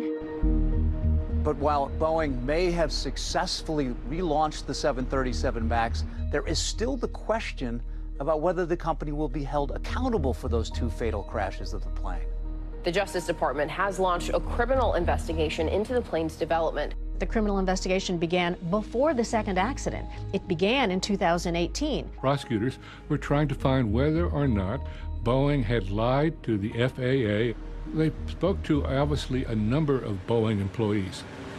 But to the shock and dismay of the victims' families, this January, the Department of Justice suddenly announced that it was allowing Boeing to resolve the criminal case. In exchange, the company acknowledged that it engaged in a conspiracy to defraud the United States. Boeing will pay $2.5 billion in a settlement over its 737 MAX planes. You have to pay a very large financial penalty, $2.5 billion, but you never have a criminal conviction. The airlines get $1.77 billion. The victims who died in these two crashes and their heirs are getting $500 million. The only fine here that goes to the government is less than 10%. I was just outraged. How is it that Boeing cannot be held to account by our justice system? And the agreement seems to allow Boeing off the hook. It states the misconduct was neither pervasive across the organization, nor undertaken by a large number of employees, nor facilitated by senior management. I find it interesting that the prosecutor says there's no pervasive wrongdoing at Boeing. Meanwhile, the House committee investigating the 737 MAX disasters finds people went to Boeing with their concerns about safety, and those concerns were not heeded.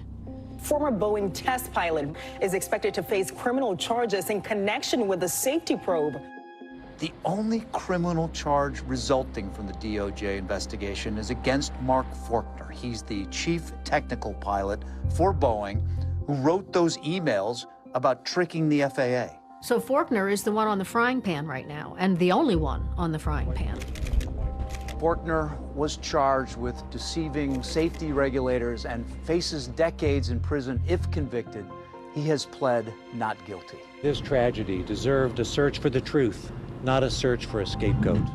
The truth will show that Mark did not cause this tragedy, Mark did not lie, and Mark should not be charged. He did something terribly wrong, supported by the company he was working for.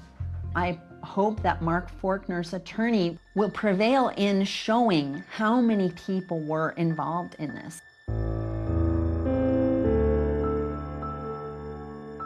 People read about air accidents and they think about the victims and they think, oh, geez, that's so sad. That's so sad, and it is. But I think what goes unappreciated is the fury of someone who must see that they've lost a loved one or many loved ones, and the culpability lies right there, and they will never get that justice. I think it's worse than grief. But for the parents of Samia Stumo, there's much more to their daughter's legacy than just anger at Boeing. There's a fellowship project in my daughter's name, and we have 5 young women doing global health projects in their countries. And these young women are emerging leaders like Samia was. So you're doing the kind of work that Samia was doing? Yes, I wish she could do it herself. We're going to make sure that Samia's effect in the world in terms of helping human beings is multiplied.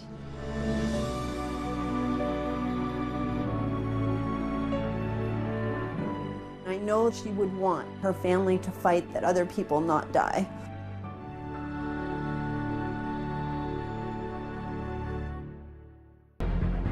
tonight, the trial so many have been talking about, with details you haven't heard until now. It was just greed after that. What is this weird nightmare that's visited upon this couple? She's sick and now he's dying. For him to just go from being fine to suddenly comatose. What happened? What happened? They were a great couple. They loved each other. They always wanted to be together. Two people with no background in federal contracting. Suddenly they're going to be arms dealers for the federal government. They were trusted in the community. A lot of the investors were family and close friends. Had Michael expressed any doubts about the business? The Cochran business model seemed to be built on defrauding their friends and family.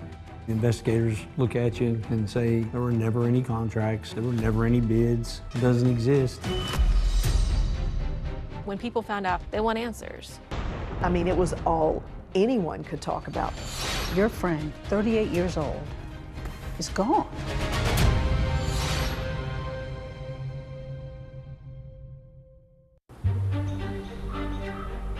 Behind all the raw beauty in the untamed West Virginia mountainside are deep-rooted secrets, lies, and betrayal, and a small, close-knit community is upended. I was just calling to see if you knew when everything surrounding the investigation is going to be over. I don't understand what you mean by the investigation. They're asking people very personal questions about me and my husband's relationship, but I just can't keep living this way. And at the center of all that unraveling is this couple, the Cochrans.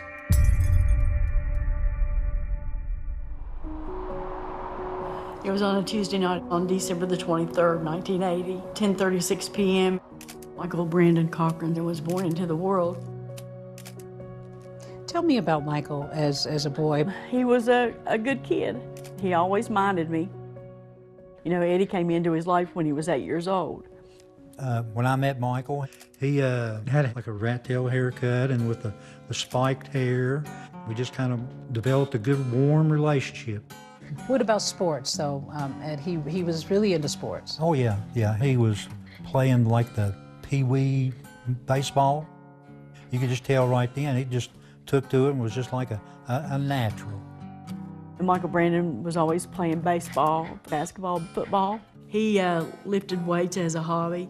He had a weight bench in his room. He got his first Sandfield barbell set around 10 or 11 years old. And he would just go in there and turn his music up loud and just start working out. He just loved being healthy. Of course, he loved the muscles. He loved the way it made him feel. In high school, they started having like powerlifting competitions. And Michael, he got first place. We were really proud of him. At age 17, Michael meets a girl named Natalie Jessup, also 17, during a trip to the mall. It will change his life forever. We had to go out to the sporting goods place one day, and there she was working behind the counter. And she was flirting with him really bad, you could tell that. And then the next thing I know, they were dating.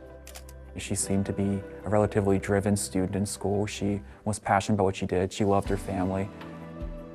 After high school, both Michael and Natalie head off to West Virginia University, where he studies computers and she studies to be a pharmacist. The two freshmen had just started their first semester at WVU when Michael's mom, Donna, gets a call from Natalie. They got engaged in November of 1999. And when Michael got on the phone, I just said, Michael Brandon, what in the world are you doing? Were you happy for him to be marrying Natalie? I wanted them to wait. He had just graduated high school like maybe 5 months before. And I wanted him to just, focus on his schooling. And then 6 months later, they were married. The couple are the picture of happiness in their wedding photo. After graduation, they later have 2 children. And after 6 years of marriage, they settled in Daniels, West Virginia, here in this colonial home. It's a beautiful home on almost 4 acres of flat land. Michael renovated that house. He just completely gutted it and remodeled it from top to bottom. As the years went on, did they have a happy marriage? As far as I know, they had a happy marriage. Yeah, they're starting their life now, been starting their family. They've got good jobs. Natalie was working as a pharmacist, and Michael was in IT. Yes, information technology. Yeah, it was like running cable wire, coaxial cable, and things like that. Life in West Virginia can kind of be summed up as like, here people really focus on work, family, and their faith. How was Michael as a dad? He was a proud dad. He doted on his kids and was a good provider, was involved with them, the school activities and stuff. The couple gets involved in their community. He was a football coach and he was a baseball coach. And wherever Michael was, you'd find Natalie working the sidelines. She was a sports socialite. When Michael was the coach, she was the one you got all the information from. She was the one that ordered the uniforms and got your sizes. He loved sports, and that was probably our biggest connection. Our family would see their family at games, and that's really how it got started, is just loving sports and hanging out. Are there stories that you remember that when you really do think back to you all as couples, it kind of warms your heart that you remember? Oh, yes. Yeah. Mike and I, we won a lot of championships together, coaching our kids. Chris and Jennifer Davis bonded with the Cochrans over Little League, their young families, and church. They even went on vacations together. Chris, a lawyer, was hired by Michael for a legal matter, and the two became friends. What was it that made them sort of fit into your world? It was really the family aspect. They were a great couple. They loved each other. They always wanted to be together. We gravitate toward friends who are always together and love their spouses, because we're always together. So you were really close. Yes, we were very close. So at some point then you discover that one of your sons has diabetes. Initially it's very grim because it's, hey, this is what this is. It's never going to change, and this is what it's going to require. Coincidentally, Natalie happened to specialize in diabetes management. How helpful was that for you in the beginning? Tremendous. Tremendous. She was amazing. Like, she just gave us all the information we needed, because you learn as you go. So she understood how insulin could affect the body. 1,000%.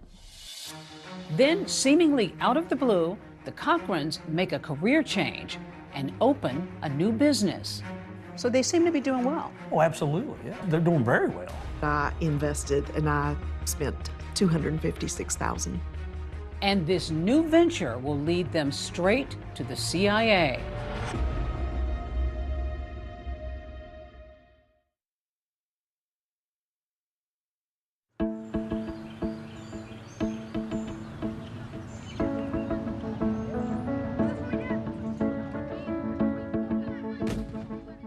Everybody is very involved with their kids around here, into sports, and that's where parents usually hang out, at school sporting events.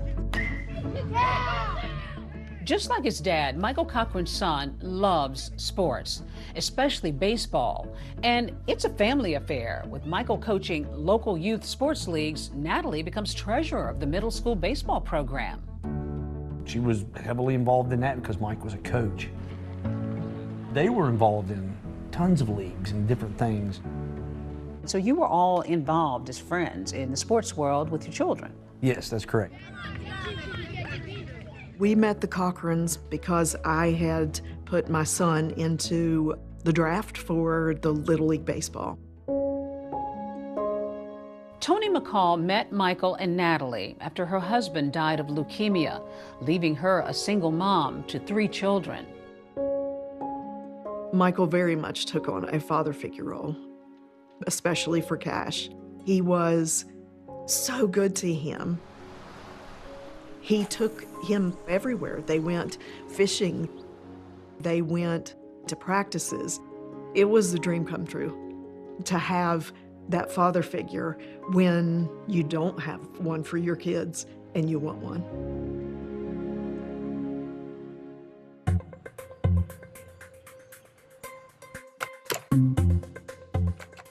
The Cochrans are a busy couple, both on and off the field.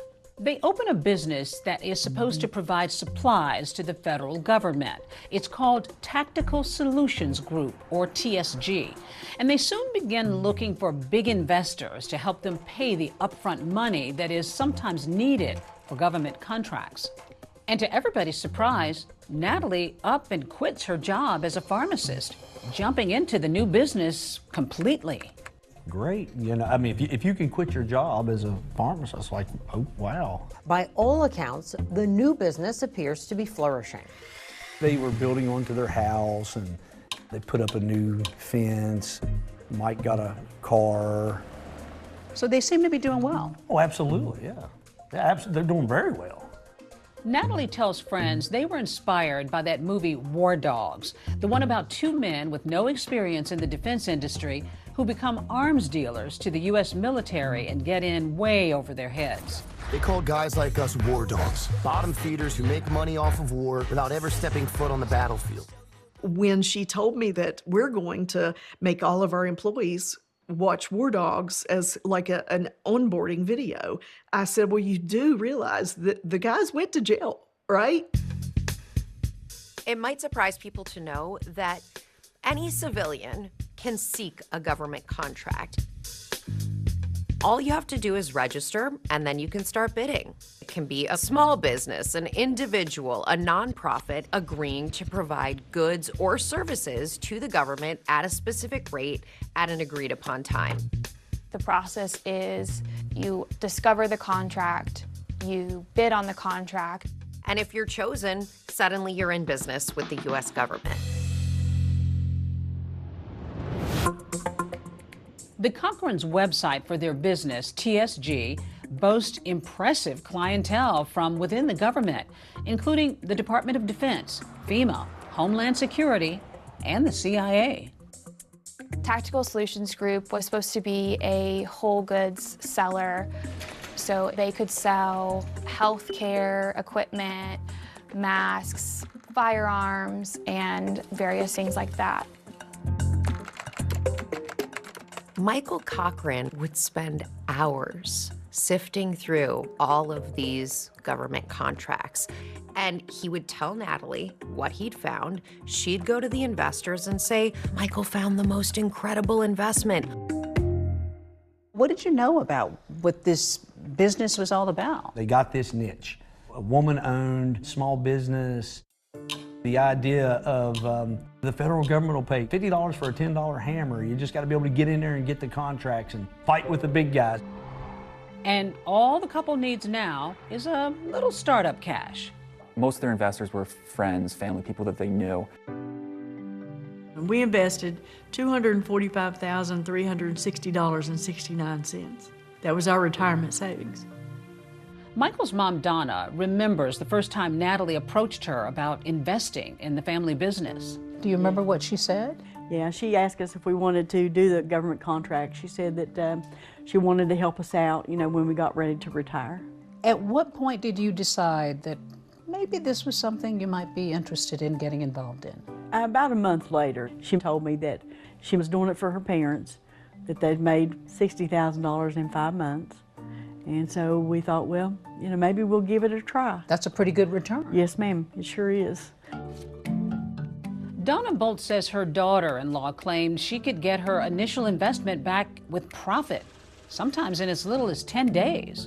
So when they come to you for a potential investment, what's your initial thought? Well, my initial thought was, sure. The Cochran's close friends, Chris and Jennifer Davis, say the couple approached them after church saying they needed some major cash to fulfill a contract for dental labs, saying if they didn't get the money right away, they'd lose the entire contract. But it was more than just, hey, do you want to invest?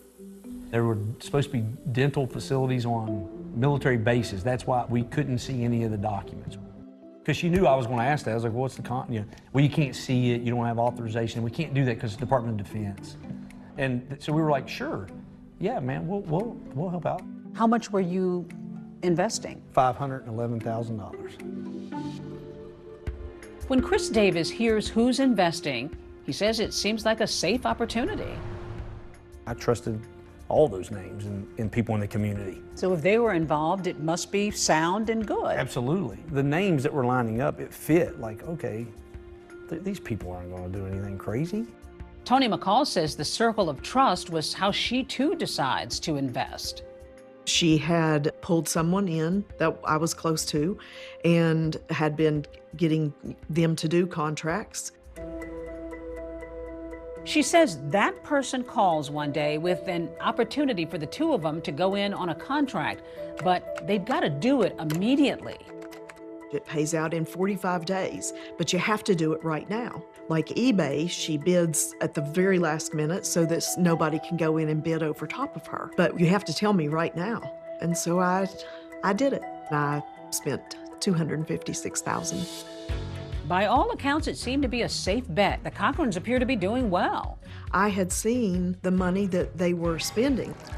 They had multiple vehicles, they had motorcycles, they were buying trips overseas. The Cochrans are living the high life, but then suddenly the Youth Sports League is broke. This ain't good. I really felt in my heart that something was going on. You don't have anything, it's all spent. Could something be afoul at the Little League?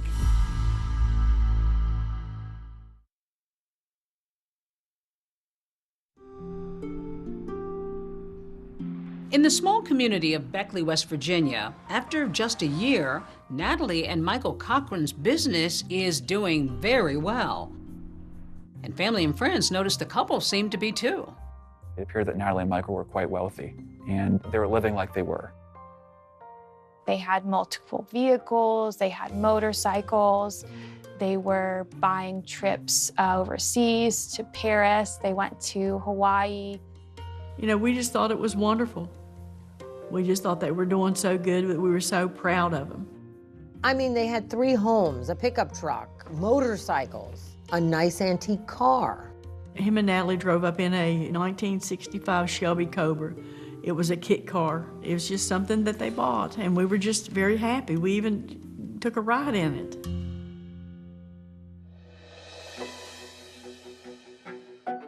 They were living much higher than the majority of people in Beckley, West Virginia. Did you see a difference in how their lives seem to be changing? Oh, yeah. You were on vacation together. What kind of vacations did you take? We did beach vacations, and then we went to New York City a couple of times with them. Yeah. And so the typical sightseeing, shopping. Everybody got along? Oh, yes. Yeah, it was fun. It was great. It was a lot of fun. It was a lot of fun. From the outside, it appeared that a lot of the spending was on Michael's side.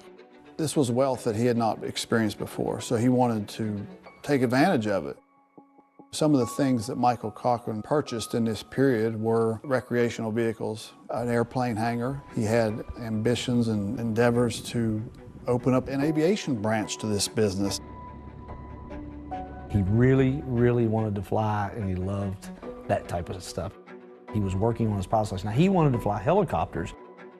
They were a great couple to get that kind of money. They were doing things for people, and I mean good things. Michael especially was doing a lot of charity work. He donated a weight room to a local middle school. When he found out his youth pastor was going to be homeless for a while, he actually purchased a property for him to live in. Natalie even gets involved with local organizations and charities. She volunteered, wanted to do this and wanted to do that. She was helping us with juvenile diabetes research, all the fundraisers for that. And then we did a 5K run. She was good at that. She would organize it, get sponsors, get the word out. One time she and Mike were at the house and she told me that they were going to buy a town in Africa because that was going to be their mission, you know, pay for everyone's home and build homes. Natalie also helps raise money for the Middle School Baseball League. Their friend Chris is board president. We had a fundraiser, and from the fundraiser, we believed we raised a little over $15,000. It was a big deal. As treasurer of the Little League, Natalie manages the bank account, but members get suspicious when the money all but disappears. But you knew there was a big chunk of money in there. Yes, there should have been over $20,000 in there, absolutely. Any idea of how it was drained like that? Nobody knew it was missing until we were told it's missing. The league brings in a private investigator to look into where the money's gone. And I talked to the board and I explained to them, you don't have anything but $31 in a frozen bank account. There's no records of anything as to where this money went. It's all spent. There was an audit that was done. There were purchases made that weren't approved by the league. There was purchases to TJ Maxx, purchases to Olive Garden, and then when I started adding it up, I'm like, $32,000 in one night you raise for 2 sports teams, and it all just disappears. I mean, there's no way to rectify that. Questions are now swirling over the missing money and if Natalie could be involved. And when some investors with the Cochran's business get wind of it, they're getting concerned about the money they've been promised. As time is going on and you're not hearing anything, are you starting to panic at all? We'd ask. We'd say, Natalie, we need our money. I said, our car's going to break down. We need the money back. She would say, it's coming, I promise.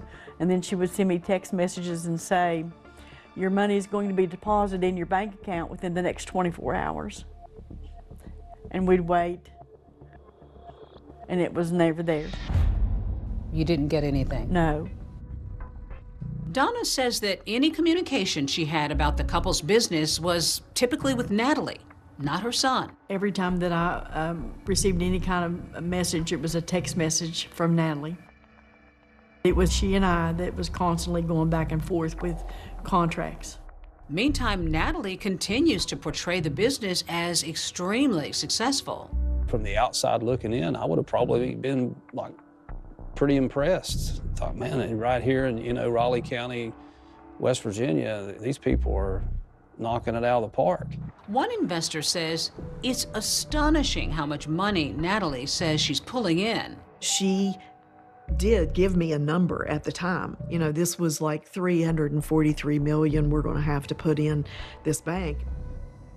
That was a little hard to believe. Natalie and Michael tell a local bank their business is worth more than $500 million when they apply for a $100,000 loan. Was her business worth $500 million? No, absolutely not. It turns out the Cochran's business is not what it appears to be. I said, in pure West Virginian, this ain't good. I really felt in my heart something was going on. The fundamental problem is that it was all a lie. And when secrets come to light, it's far worse than anyone could have imagined.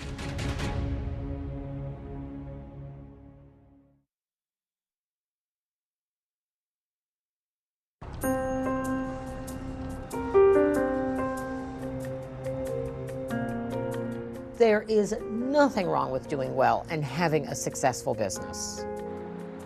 The Cochrans and their business, Tactical Solutions Group, put themselves out to be legitimate government contractors who were bidding on legitimate government contracts.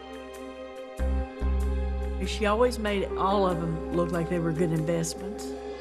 The problem is there never was any legitimate income flowing from government contracts. All the money and cash flow is coming from investors. There were no contracts. There were never any contracts. There were never any bids. It doesn't exist. The businesses didn't exist at all, really, legitimately. They existed on paper. It was clear that it was a Ponzi scheme. When it comes to a Ponzi scheme, there's no real business. There's no money being generated.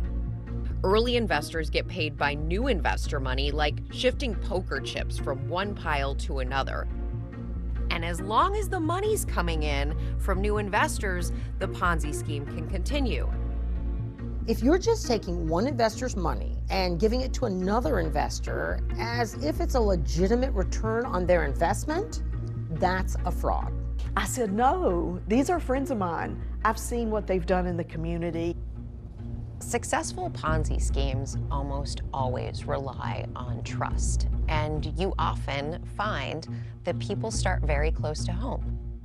The Cochran business model seemed to be built on defrauding their friends and family. Many of them knew them their entire lives, and they had no reason to not trust them.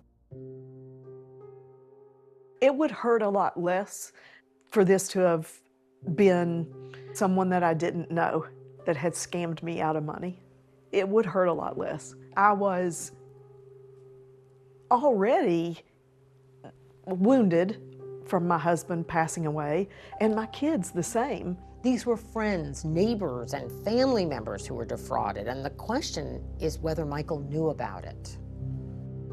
Michael was not the brains of the couple. He was a great guy, but Natalie was the brains of the operation. And Michael would look for contracts on the government website, and then he would give them to Natalie, and she would make the bid. Had Michael expressed any concerns, any doubts about the business to you? Not about the business. He was stressed about the government. He did not understand why the government will not give them their money, and he just couldn't figure it out. How can they do this? But of course, the federal government didn't owe the Cochrans any money because they'd never conducted any business with them.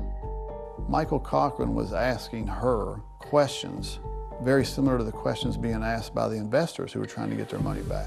She was giving the same excuses to Michael that she was giving to the investors. Natalie would tell me, we're being audited, there's a government shutdown. There was always some excuse with her. The lives and paychecks of some 800,000 federal workers hanging in the balance. Around Christmas time in 2018, there was a government shutdown, and it lasted until January 25th of the following year. Day 32 of the government shutdown, now beginning its second month. We have never seen this. Natalie used this whole government shutdown to her advantage.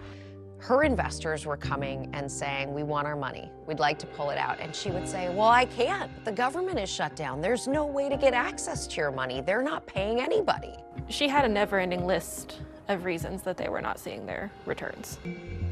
When she could no longer blame the federal government for the delays, she turned to, I guess, more of the emotional side of, saying that she had cancer. We're feeling bad for her. She even told us that she had cancer, that she wasn't going to do anything about it, that she was going to let God take care of it. And if He took her on, then that would be fine. And I just got so distraught and emotional, and I kept telling her she needed to fight, not to give up. She said she was in stage 3. Her and Mike were talking about not going through chemo and radiation and just living what life she has left. Was that devastating? Oh, completely. Yeah. We were all pretty devastated, to the point we all get the paperwork to go get our bone marrow tested to see if there was any way we could help her. Remember, Toni McCall had lost her husband to leukemia. She was skeptical about Natalie's claim of having cancer. I believe that Natalie used the leukemia to stall on having any payments. I knew she didn't have stage 3 leukemia because it's not in stages, it's in types. Everything pointed to the fact that she did not have it. She had told us that she was losing her hair from the chemo she was taking, and she flips her hair over and she has the perfect dime-sized circle where she has shaved a spot in her hair. And if you lose your hair from chemo, you don't see 5 o'clock shadow. What woman would shave a spot on their head to say, look, I'm losing my hair? And so I absolutely knew at that point that she would do anything to cover up and to lie. Then early one morning, Michael and Natalie are set to take a private plane to Virginia for a scheduled bank meeting, but they never make that flight. I just kept asking her, what happened? What happened?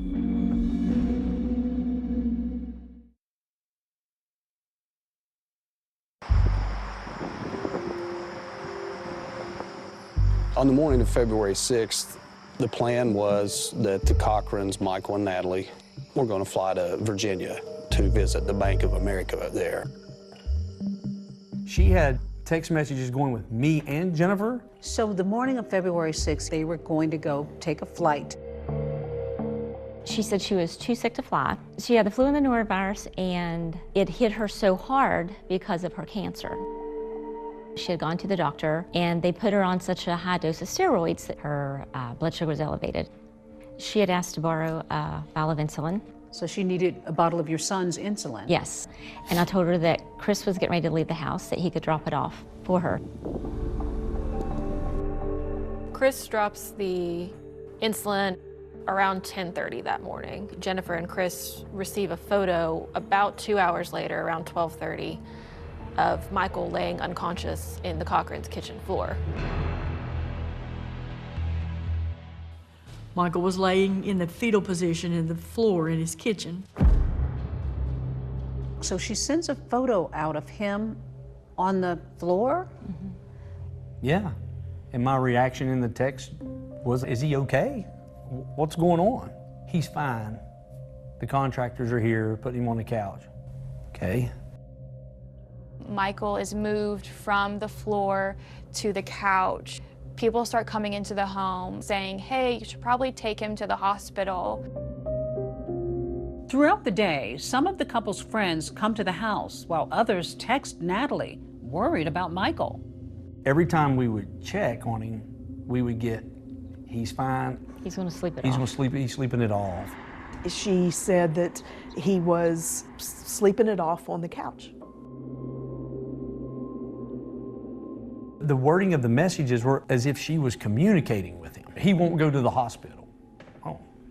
He won't go to the hospital? Yes, when she says he won't go to the hospital, in my mind, I'm thinking that he's told her, I'm not going to go to the hospital. Almost unilaterally, all of Natalie's friends were urging her to take Michael to the hospital, and Michael needed medical attention. And so you're looking at close to 8 hours that this man, that he was incapacitated. He was unconscious, he was on the couch, and pretty much unresponsive. I get a message at around 6:30. I'm at Gavin's basketball game.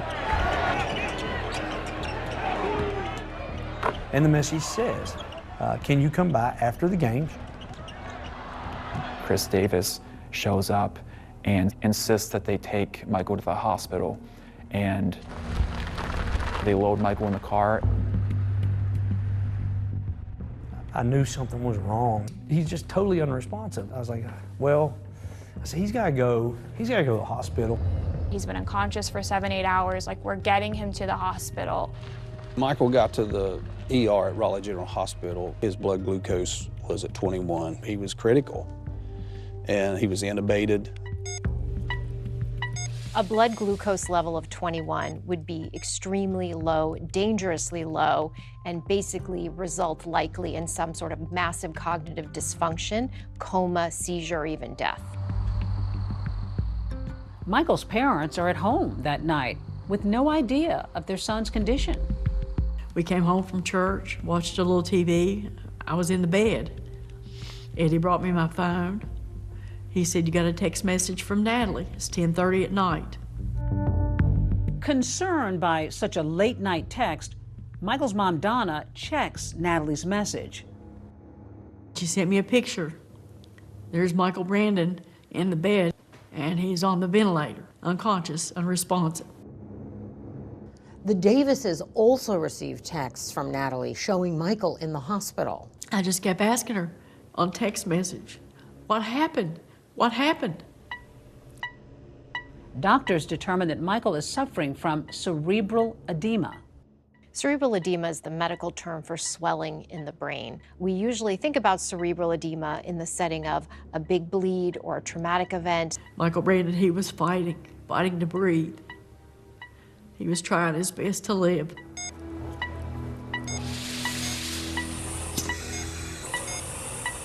Michael spends at least 4.5 days in a hospital in Charleston. She makes this decision, she's going to take him off the ventilator and everything. What are you thinking at that point, Jennifer? I think there's total shock. I just remember thinking, this isn't happening. This can't be real. Yeah, like, this was so tragic. What is this weird nightmare that just, my goodness. That's visited upon this couple. Yeah. She's sick and now he's dying. Like, those poor kids. My goodness, those poor, this is awful. It was awful. for 5 days. He received medical treatment. He was in a coma, never regained consciousness, and passed away on February the 11th at the hospice house in Beckley. Your friend, 38 years old, within days, is gone. It was awful. It was tragic. It's just sad, you know. We went to the funeral. It just all seems surreal. Everything's just kind of like you're like in this fog, you know. Just unimaginable. After Mike had passed, Natalie called me one day and said that I've created this scholarship in his memory. Natalie starts a scholarship called the Coach Michael Cochran Legacy Scholarship. It appeared that Natalie was selecting people who were family members. There were also people that Michael coached. Tony McCall's son is one of those high school students that Natalie had offered a 4-year college scholarship to. These scholarships, they're the kind that kids dream of. Natalie, newly widowed, continues running her businesses. But then 4 months after her husband's death, she suddenly decides to sell nearly half of Tactical Solutions Group for $4 million. She had negotiated to sell that business with a buyer, offering to buy a 49% interest of her business. So this buyer had wired her $50,000 as an earnest deposit on his buy-in to this business. But before the deal can go through, police show up at the Cochran home with a search warrant. She said, oh, they came here and they took everything. When they raided her house that day in June, that was huge. I mean, it was all anyone could talk about. When police search the Cochran home, they find something unexpected that could explain Michael's sudden death. A man, 38 years old, what a fitness guru he was, to suddenly die in the midst of financial crimes occurring. I mean, that's pretty suspicious. So they decide to exhume Michael Cochran's body. Does the big con turn into an even bigger crime?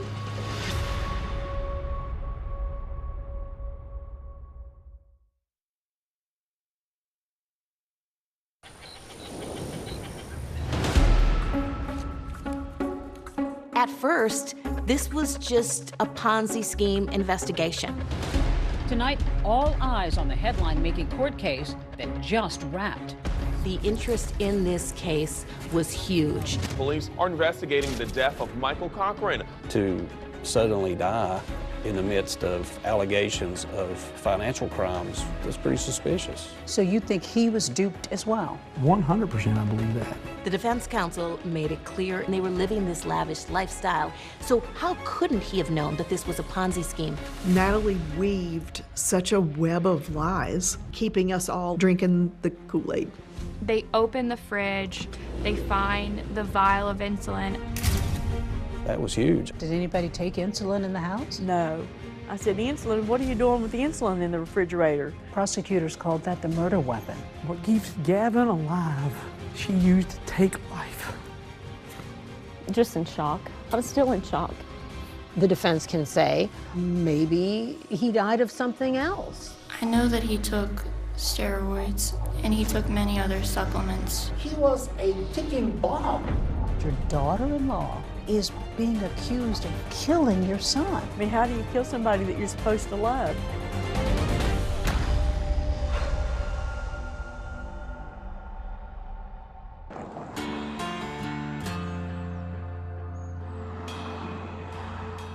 It's been 7 months since 38-year-old Michael Cochran's death, and Private Eye James Quisenberry sends an employee on an undercover mission to Michael's wife Natalie's garage. I just seen the sign and figured I'd come out this way. Oh. She was selling a bunch of things and items at her house. This is security camera cable, and then this is Ethernet cable. He's there to secretly get a closer look. The question was still out there of whether she was sitting on a pile of money, all these different questions. You don't want soda rest or anything else? Not really. I'm going to keep those for my son. My husband passed away, so Well, my sorry to hear dad that. helped me go through it, and we kept things that my son might use when he grows up. So. Okay. Had there been something there that shouldn't have been there, would have turned it over to law enforcement. She's all smiles and looking at him and trying to be polite, and as soon as he turns his back, she changes her look, like her whole demeanor changes.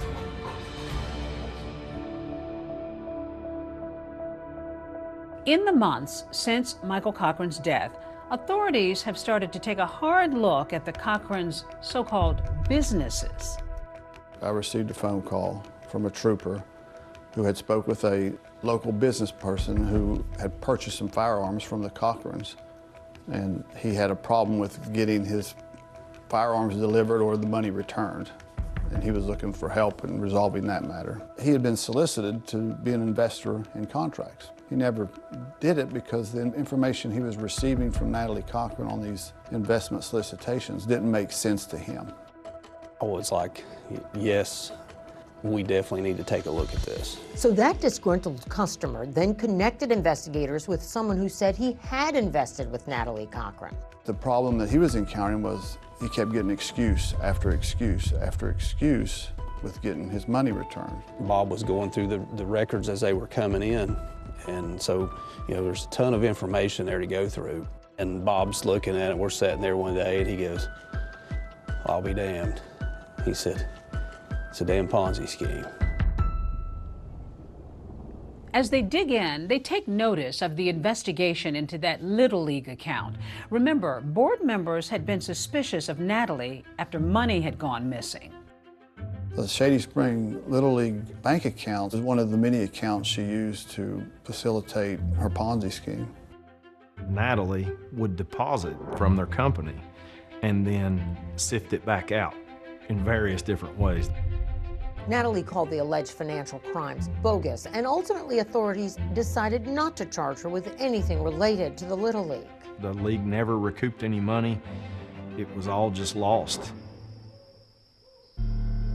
It's late into the summer, and those generous Michael Cochran Legacy Scholarships, which Natalie had promised students, are now supposed to be paid out. There were 8 people in total. They are full ride scholarships for up to 8 years. Tony McCall's son was given one of those college scholarships. There was no money. It was a fake scholarship.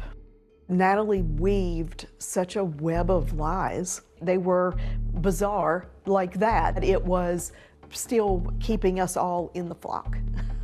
Natalie Cochran has insisted the scholarships would have been paid if her assets hadn't eventually been frozen by the government. But investigators had a different view. When she created these, we saw that as an attempt to dispel rumors. Rumors were circulating that her business was being looked at, that she didn't have this wealth and this money. We had pretty clearly identified at least, and I may be under at least 10 known victims of the Ponzi scheme. The most obvious red flag at the time was that nobody was getting any money back. We had more than enough evidence and documentation to proceed with indictment. So she's arrested. Yes. What did you think of that? We were glad. When she was arrested, she was wearing the Tailgate Socialite t-shirt. That was the true Natalie right there. Natalie Cochran faces 26 charges related to the fraud. She pleads not guilty, but her investors are deeply distraught over the hundreds of thousands of dollars in lost money. I spent $256,000. $511,000. Almost $250,000 over the course of 2.5 years. We loved her and we believed her. Everything she told us, we believed everything she said to us. Chris Davis says he too was taken in by his trust in Natalie and by the impressive paperwork she supplied. It looks legitimate. I mean, there are a lot of companies and there are a lot of entities here. Why would she do this? I don't know if it was the greed or the position or status. Reaching a deal with prosecutors, Natalie pled guilty to 2 counts, an unlawful monetary transaction and wire fraud. And then she went off to prison for 11 years for fraud. She did. May 1st of 2021 is when she finally went into the prison at Hazleton. The court also ordered her to pay back $2.5 million to the investors she fleeced. But with little income coming in, it will likely be a very long process. Did you feel that was fair, that was right? The judge said, if I could give you more, I would. He acknowledged the fact that the lawyers had reached this plea agreement and had capped what he could have done to her. So no, at that moment, I didn't believe it was fair. And just as I told the judge, there's 2.5 million reasons why it wasn't fair. But this isn't over yet. A search warrant in the fraud case had led investigators into the Cochran home and brought an unexpected surprise. They open the fridge, they find the vial of insulin. It's suspicious that it shouldn't be there. Nobody in the family is diabetic. Does that insulin have anything to do with Michael Cochran's death? We'll hear from his wife, Natalie, for the first time as investigators hit her with some tough questions. We'll be having a conversation with Natalie Cochran. This investigation is just getting started.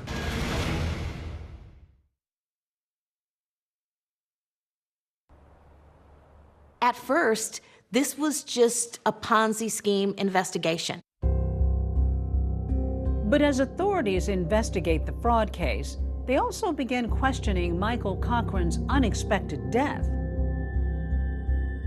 Michael Cochran, who was 38 years old, seemingly a fit, healthy man. He took care of himself. He did worked out all the time. To suddenly die in the midst of allegations of financial crimes, that's pretty suspicious.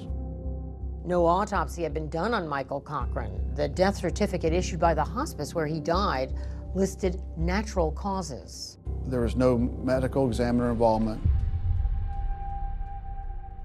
Natalie Cochran gave different versions of what happened with Michael on February the 6th to multiple people. So authorities arrange a meeting with Natalie. Today's date is April 8th, 2019. I explained to her we were looking into Michael's death. Natalie, just tell me how things progressed with Michael. February the 6th, whatever day we took him into the hospital. We went to the kitchen, all of a sudden he started throwing up in the sink. And I heard him hit his head, and then I went in there and he had fallen. And so I didn't know what to do because Michael was very adamant after he got out of the hospital last time. He said, if you ever take me to the hospital again, you're going to be dead. It turns out Michael had been hospitalized for several days back in November for potential exposure to black mold. Natalie says she thought one of his training supplements could have been making him sick. It was her belief that Michael had taken an overdose of this supplement that she alleged was coming from Mexico. I'd always been learning that this stuff's not safe. It even came in a bottle that said for animal use only, not for human ingestion. It's like syrup. Right. We're taking it to gain mass and to keep its stuff cut up. Gotcha. And it also had an insulin component in it, which bodybuilders can manipulate insulin to cut muscle. She introduces insulin in the discussion as part of Michael Cochran's weightlifting regimen. Mike was all about, he was just very into body. Is there any chance that he would have purposely taken too much of that? He did purposely take too much, but he was trying to super load. There was always this effort to make sure that there was an explanation for insulin being somehow involved in Michael's death. In the third conversation, she brought up that Michael was injecting with insulin. She had done a complete pivot from where it was all this supplement. Now Michael's injecting insulin. The insulin he was doing through injection. Correct. He would inject it before meals so that it would cover any carbs that he ate. Insulin is used primarily by diabetics to essentially help us regulate the blood sugar in our body. He wasn't diabetic, obviously. No.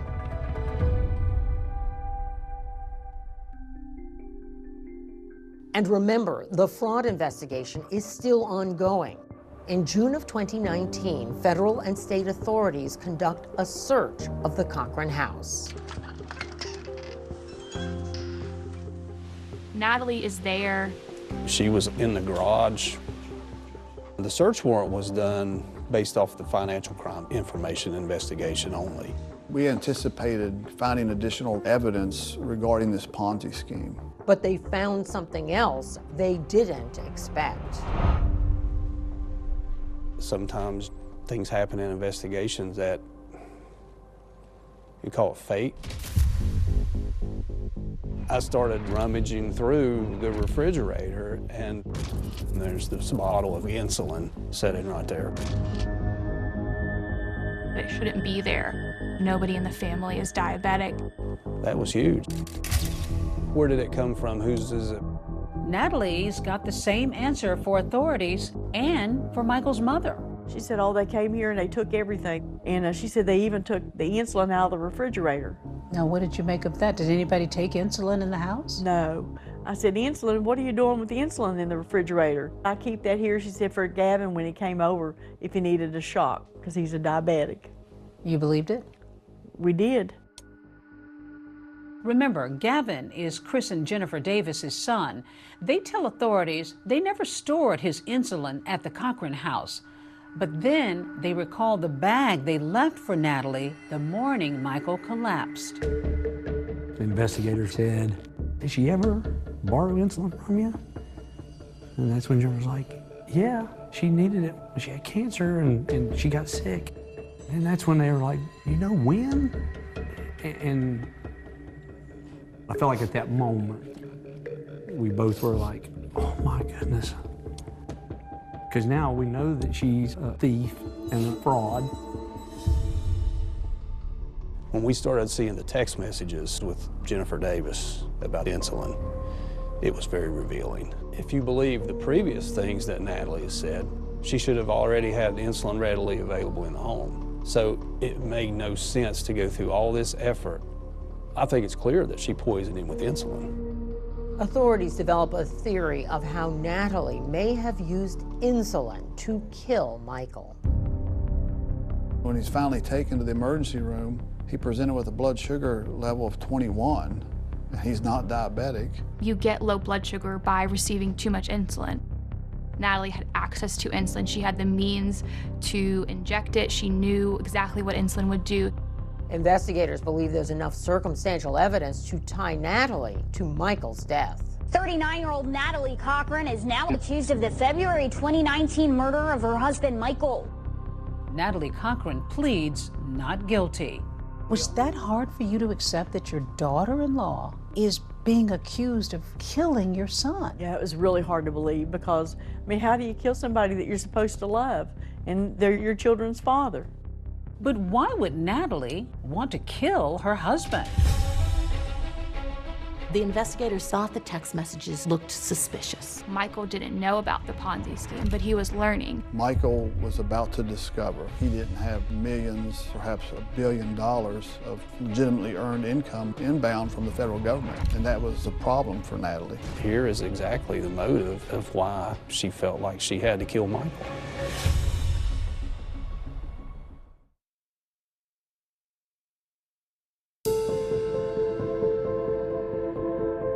Opening arguments began today in the Natalie Cochran trial. In January, more than 3 years after she was indicted for the first-degree murder of her husband, Michael, Natalie Cochran's trial is finally underway. There were media outlets from all over the country here. The interest in this case was huge. You may be seated.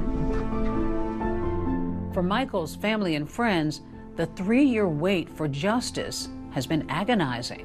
How tough was that for you all to just have this thing drag on before it's going to be resolved? It was hard. Yes, very hard. Spent lots of time praying. What was it like for you to see Natalie in that courtroom? I can't say that I really even thought about her. We just had to get justice for Michael.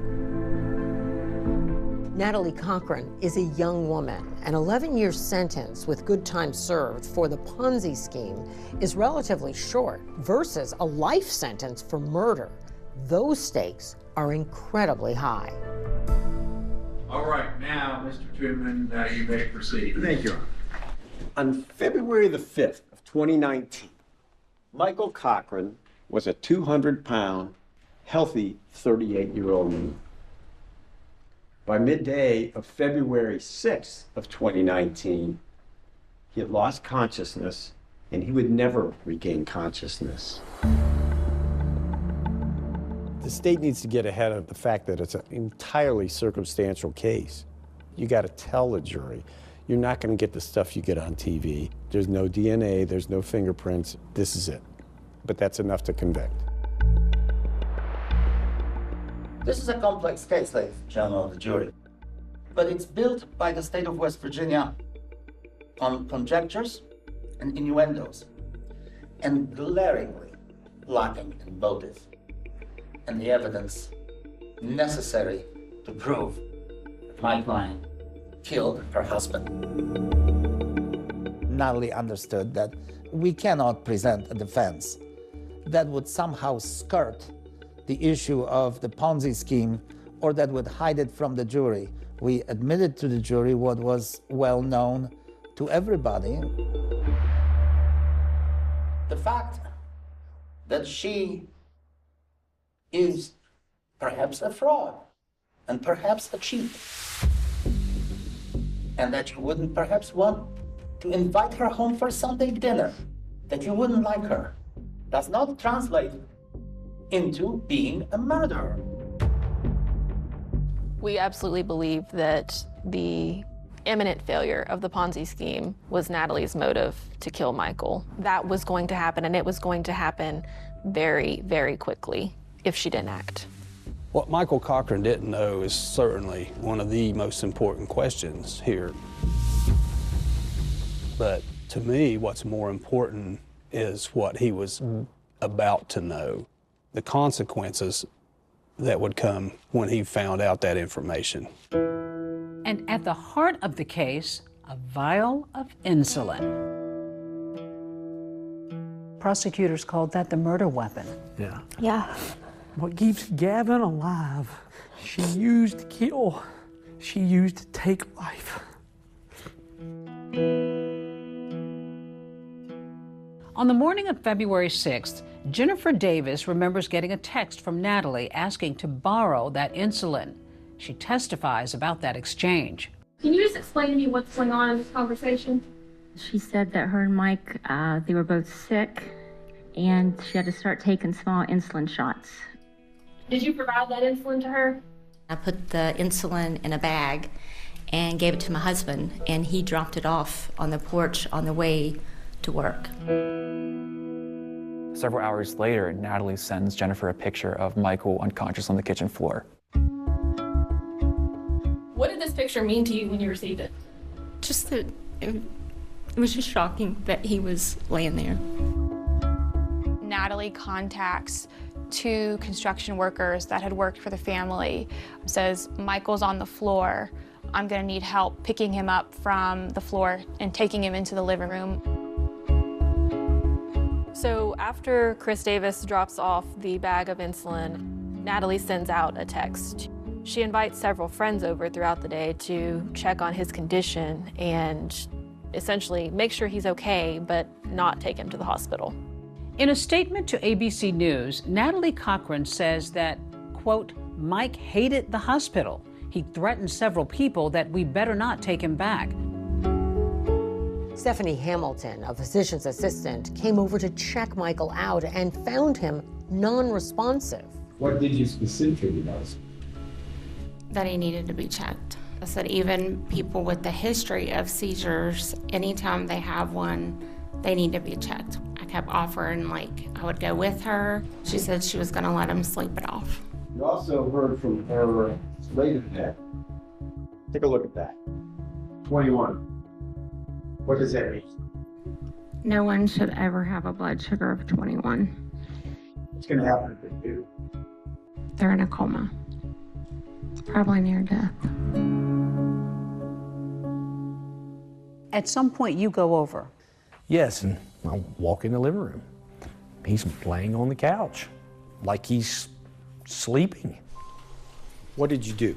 So I go over to him. I just remember saying, man, hey, buddy, I'm going to take you to the hospital. And that's exactly what I did.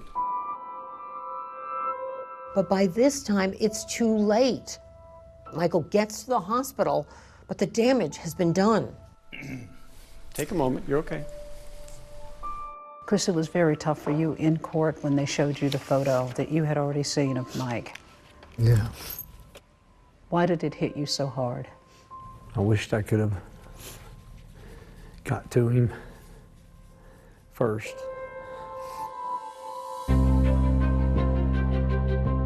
Over 2 days, prosecutors have meticulously laid out the timeline of the day Michael Cochran died. The question now, will they be able to prove that it was his wife, Natalie, who killed him?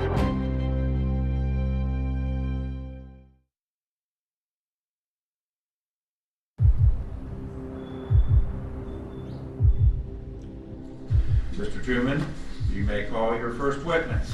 As prosecutors lay out their case against Natalie Cochran, they intend to show that she not only had the means, but the motive and the opportunity to kill her husband, Michael, back in February of 2019. Thank you, Your Honor. The state calls Robert Heinzman. Raise your right hand, please, sir. Bob Heinzman was the primary investigator of the defendant's Ponzi scheme, and he explained there was really no evidence that Michael knew what was going on. Now, the defense has floated the theory that Michael Cochran was up to his eyeballs in this Ponzi scheme. From your investigation, do you have any evidence that would support that? He believed that they had obtained contracts and that they would be receiving money for these contracts. Do you have any evidence that he knew that this was a fraud being carried on? No. It was important to hammer home that Michael Cochran was at least cognizant of the scheme because it would destroy the state's theory of why it happened. Have you, in your thorough investigation of this case, talked to the children of Mr. and Mrs. Cochran? No. Would it surprise you if I told you that they observed their parents work on the federal contracts, and you're telling this jury that he had no knowledge of these contracts? I'm not telling the jury that. I said that he knew about the contracts that he was led to believe were bid on by their business. The investigation had revealed that Michael was beginning to ask some really tough questions of Natalie about where the money was going. The day before, February 5th of 2019, it was arranged by the Cochrans to charter a flight from Beckley down to Lynchburg, Virginia to meet with the Bank of America banker.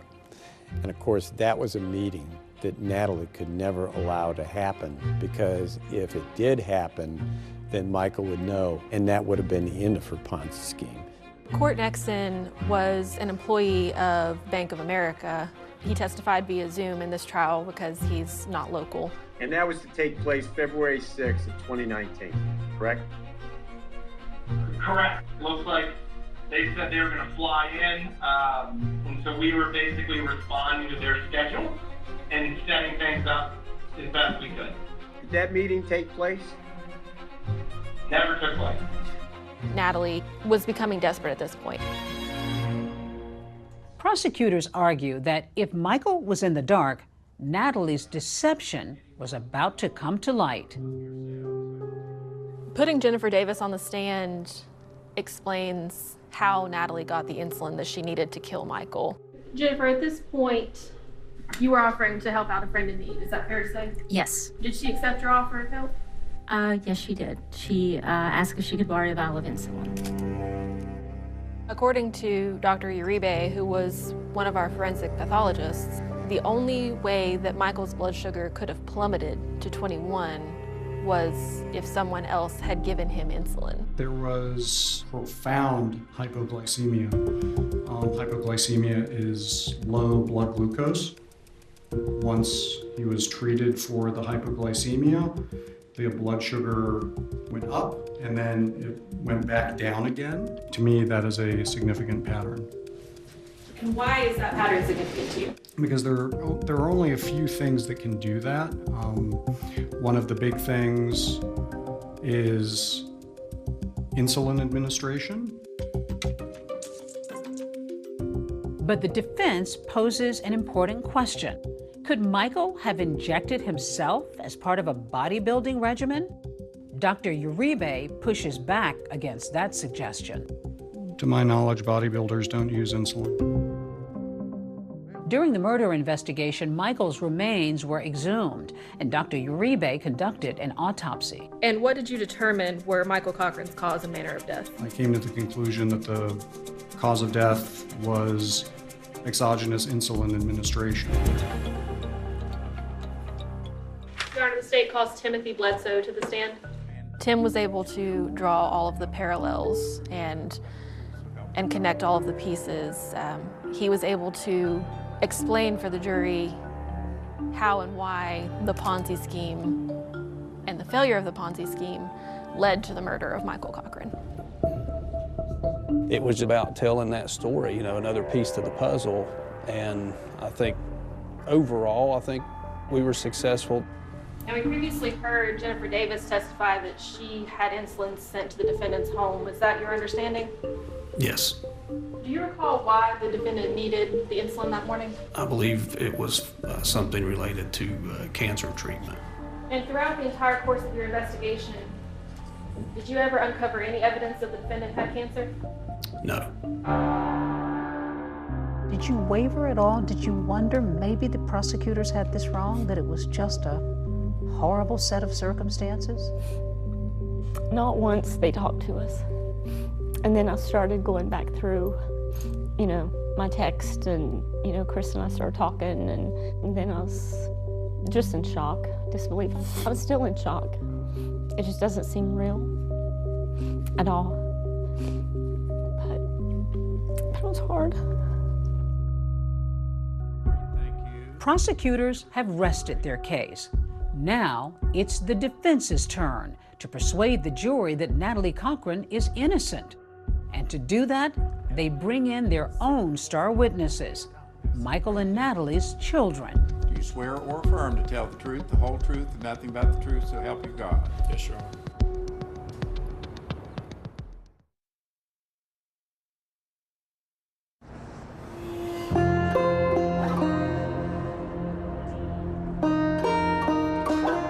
The state has wrapped its case of circumstantial evidence.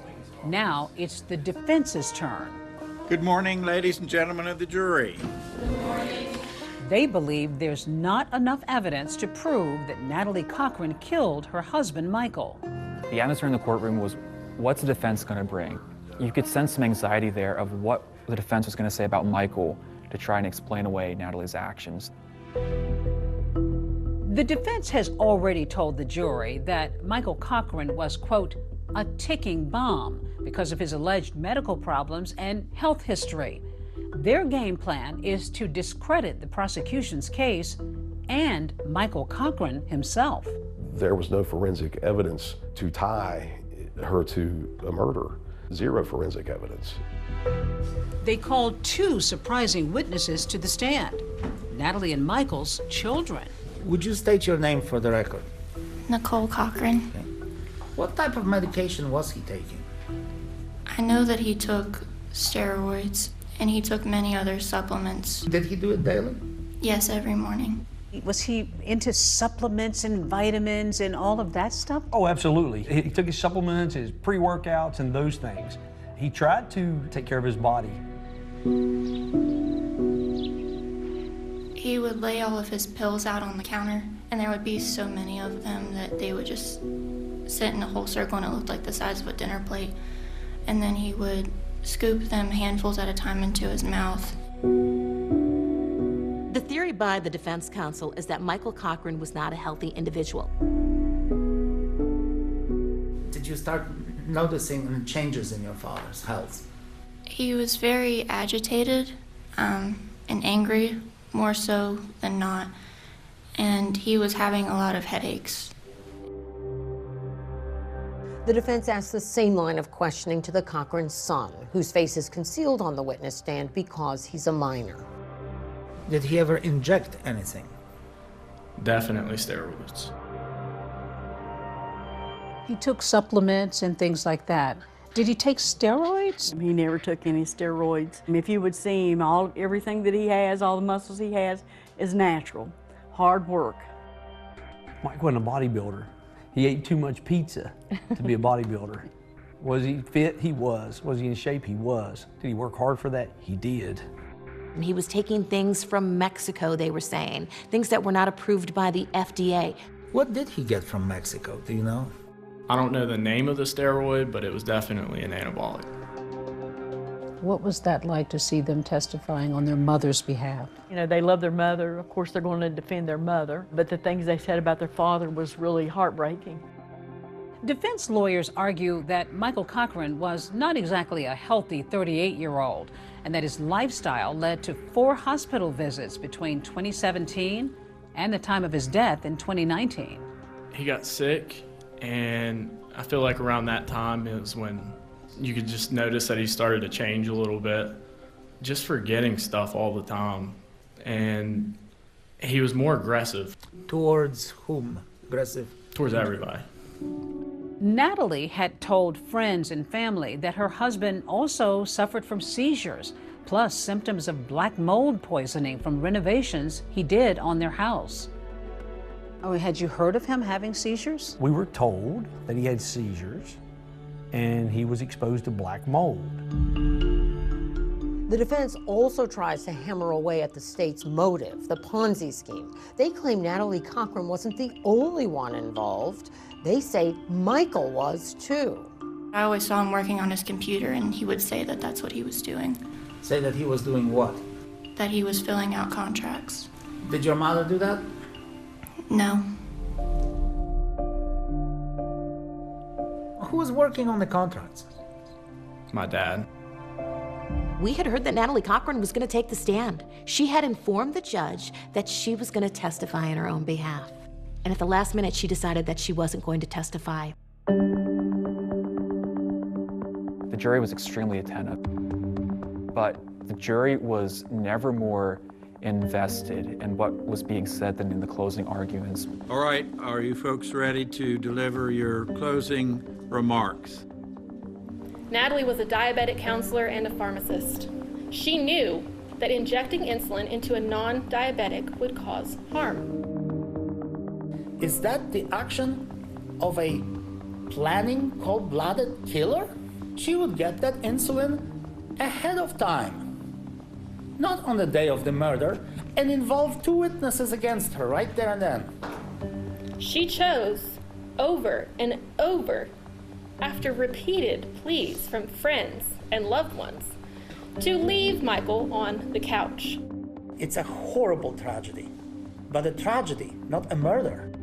The state failed to answer a couple of questions, and that is, when did it happen?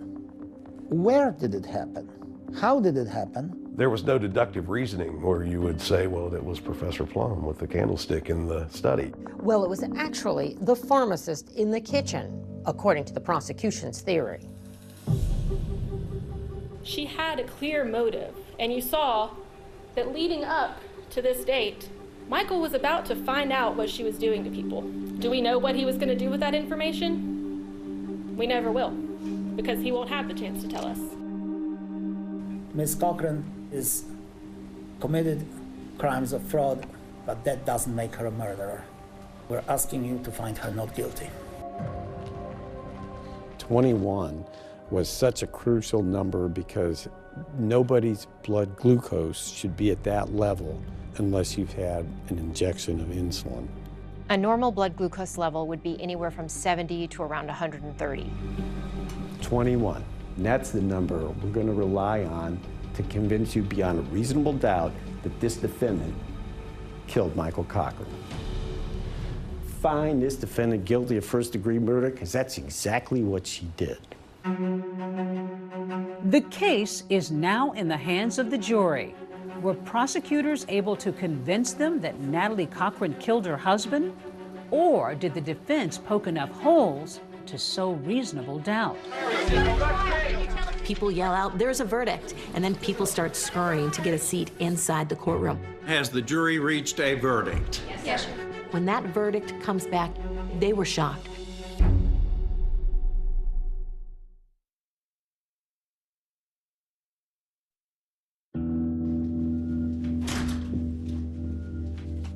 The verdict, handed down just weeks ago, came quickly. The jury deliberated for less than 2 hours. Would the defendant please rise? The jury verdict is as follows. The defendant is guilty of murder in the first degree. What was it like when you heard guilty? We were so happy because we're finally getting justice for Michael after all these years. You know, I could just feel my spirit and everything just went, you know, this is what it's supposed to be. It was exhilarating to hear the word guilty. And all I can think is we did it, we got her. And the jury is not finished. They've got another decision to make, what's known as the mercy phase. Good morning, members of the jury. Good morning. You are back.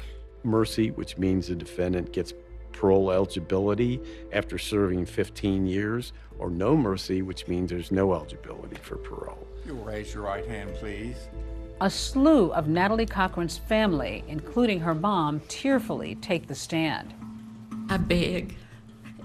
I don't know what else I can say except please give mercy to her.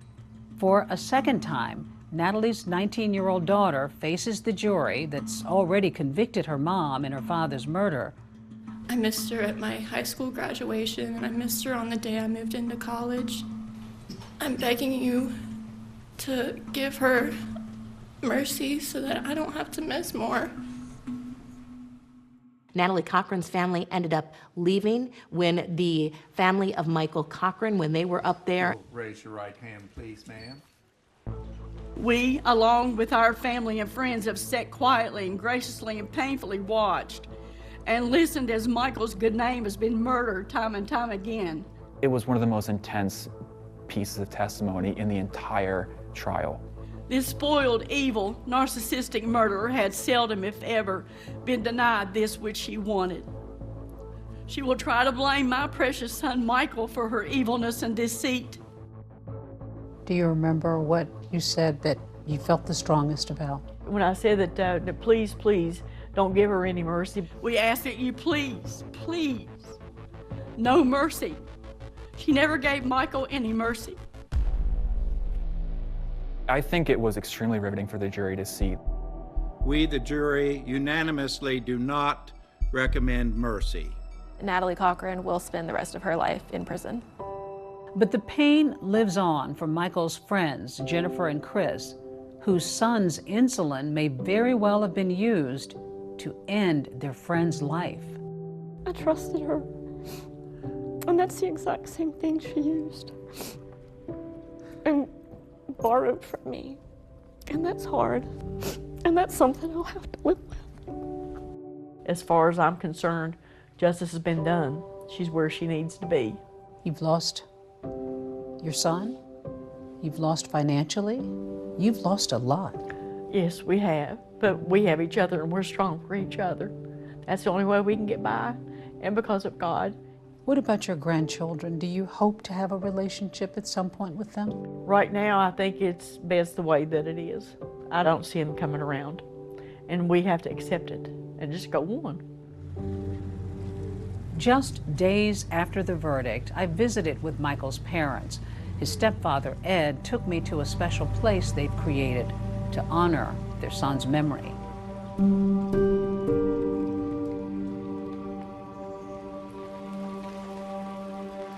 This is your memorial to Michael? Yeah, not able to get up there to his gravesite much. So I said, well, you know, keep it, you know, right here close. Anytime we want to go, we can just come right here. What do you think about when you come out here and sit on that bench? When Donna and I, sometimes we kind of sit around down here. There'll be like a butterfly that'll come around. And I told Donna, I said, well, there's little Michael. So we've got a little cutout. But everybody's there saying, give me, let me have. Women with car full of kids would pull up and say, oh, the Lord led me to you. And I would be like, no, that would be Google Maps, honey. One of the things that people talk about when they talk about winning the lottery is that it's cursed. I really would like my old life back where I could walk the streets like a normal person. But then all of a sudden, things go silent. And nobody knows where Abraham Shakespeare is. Hey, have you heard from Abe? No, I haven't heard from him. Have you seen him? No, I haven't seen him either. A lot of people said, well, I think he took his money and wants to get away from all this. So how many people in Polk County owed Abe Shakespeare money? Over 20, maybe close to 40. There are all these people with this web of connections to Abraham Shakespeare, and any one of them might be someone who has a motive to see him dead.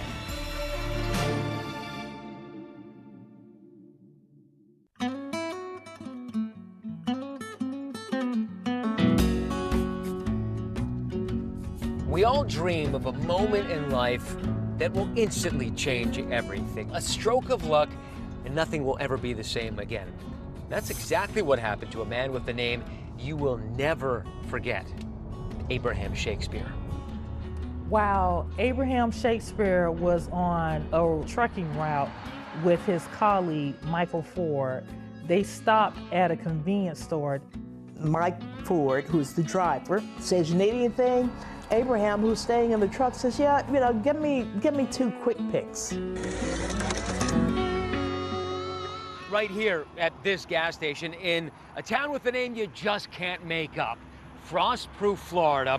1 stop, 2 quick pick lottery tickets, one of which would change his life forever. A jackpot worth $30 million. Hello, Florida. It's Wednesday, November 15th, and here are tonight's winning numbers. 12. When Abe realized he'd won the lottery, he wasn't even sure it was real. So he brought the ticket to his cousin, Ashley McMillan. I looked up at him, and I looked at the ticket again, and I looked up at him. I said, you won $30 million. He said, okay, I just wasn't sure. I needed somebody I could trust to tell me that. And I was like, do not show this to anybody else. You go to Tallahassee and cash this in immediately. News of Abe's win quickly spread across the state of Florida. It was at this convenience store that Abraham Shakespeare bought the lotto ticket that changed his life. A Lakeland man is waking up a millionaire this morning. 40-year-old Abraham Shakespeare. He had the winning numbers, and Mr. Shakespeare, I'd like to give you my phone number. Yeah. He opted to take home the lump sum of $17 million. But then after taxes, he ended up with $12 million. Still, you know, $12 million is a huge chunk of change for a man with a pretty humble background who came from the central Florida town of Lakeland. Lakeland is small town feel with a little bit of city in it, beautiful lakes. Areas are quiet, some parts are rural, and it's in between Orlando and Tampa. And here in Lakeland, Abe lived in a modest neighborhood where many folks struggled to make ends meet. This is the famous Abraham Shakespeare's ex-home, where he rented and lived. This is where they lived before. This is where they lived before he won the lottery. It was set up just like this. Nothing's changed besides painting. Pretty modest place. Pretty modest. Abraham's life has been hardscrabble for its duration. Abraham dropped out of school. He had been in a little bit of trouble as a youth, nothing major, just little petty theft kind of things. And as he grows older, he takes on a series of odd jobs. Riding the garbage truck for the city of Lakeland, sweeping up in somebody's barber shop. Abraham had a strong friendship with Greg Smith, who owned the barber shop. He was working at my barbershop as a cleanup guy, sweeping up and mopping floors. He was a less fortunate person, so let him work, get paid, or buy him something to eat. Abraham was an easygoing person.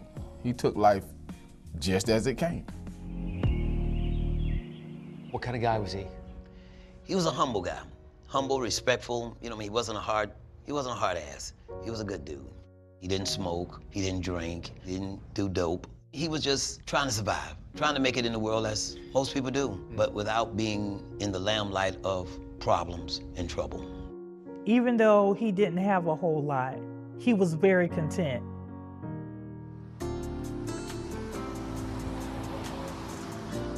Abraham has all of this money. He can move anywhere he wants to, but instead, he stays home. He stays in Lakeland. I think to a lot of people's surprise, Abraham did not go buck wild, as they say, when he got his money. He didn't overindulge. Abraham says, I want to buy a car. So off me and Abraham went to the car dealership. Abraham walks up on this particular car and he liked it. And I'm like, yeah, Abraham, that's nice, but you know, it's a used car. Used or whatever, it was a gem to him. He said he would go to Denny's to eat breakfast. He bought a Rolex watch from a pawn shop.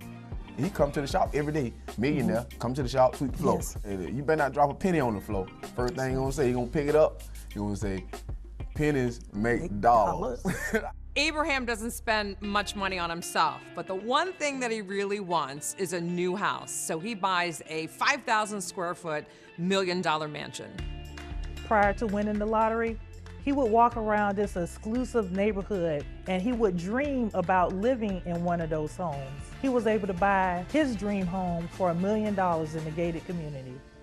And Abe quickly opened his doors to friends and even strangers. And one of those strangers was Centuria Butler, who was at the time down on her luck when she met Abe at a party he threw at his new house. At the end of the night, he was like, where are you going? I was like, might be staying in my car tonight. He was like, well, you know, you can stay here until you get on your feet. He literally let me as a stranger move into his house. A friendship blossomed. Centuria and Abe grew close, and eventually they welcomed a son named Jeremiah. When the baby is out and they bring him over to the bed, Abraham with his long arms, he swoops in and he takes the baby right out of her hands. And he's holding him. And he's like, yeah, I got my snook and pook. But for Abe, it wasn't enough just to provide for his own family. Abe seemingly wanted to help everyone. And pretty soon, his generosity spread throughout Lakeland. When Abraham won the lottery, all of Lakeland and Polk County won the lottery. People did not hesitate to come to Abraham and say, you know, I need money for my mortgage. They're going to foreclose on my house. They're going to repossess my car. I've got to bury my mother. Everything you can think of that someone needed. Now you're dealing with all kind of people you want to look out for and people you don't want to look out for, but everybody's there saying, give me, let me have. Abraham wins this huge lottery. And then within a day, everyone wants a piece. I couldn't even talk with him in 10 minutes. His phone was ringing. By the time he get off the phone with that one, another one would call him. There were days that random women with car full of kids would pull up and say, oh, the Lord led me to you. And I would be like, no, that would be Google Maps, honey. It got tiresome to him. He got fed up with it a lot. I really would like my old life back where I could walk the streets like a normal person, but got people coming up asking for money. And Abe's fortunes might be about to take an even more serious turn for the worse. His friend comes forward and says, hey, that's my ticket. All those multi-million dollars, they're mine. Abraham Shakespeare was on the verge of losing his entire fortune.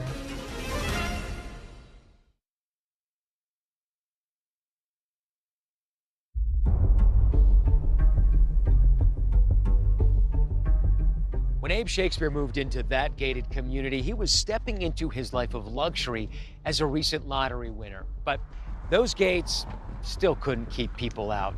Friends, neighbors, even strangers still visited, asking for a favor, a loan, or a handout. I think it caused him more harm than good. I don't think he enjoyed that money. It was like, I wish I didn't even have no money. He was dead serious. There's something called the lottery curse. Lottery winners go bankrupt. They are killed, robbed, kidnapped, and scammed till the end of days. Most people work and struggle to get millions. When it's handed to you, it's an easy come, easy go, and you're open game. And if you're not prepared for it, you're screwed with it. Abe tried to manage that flood of requests, turning some of those handouts into loans, but this was far from a perfect system.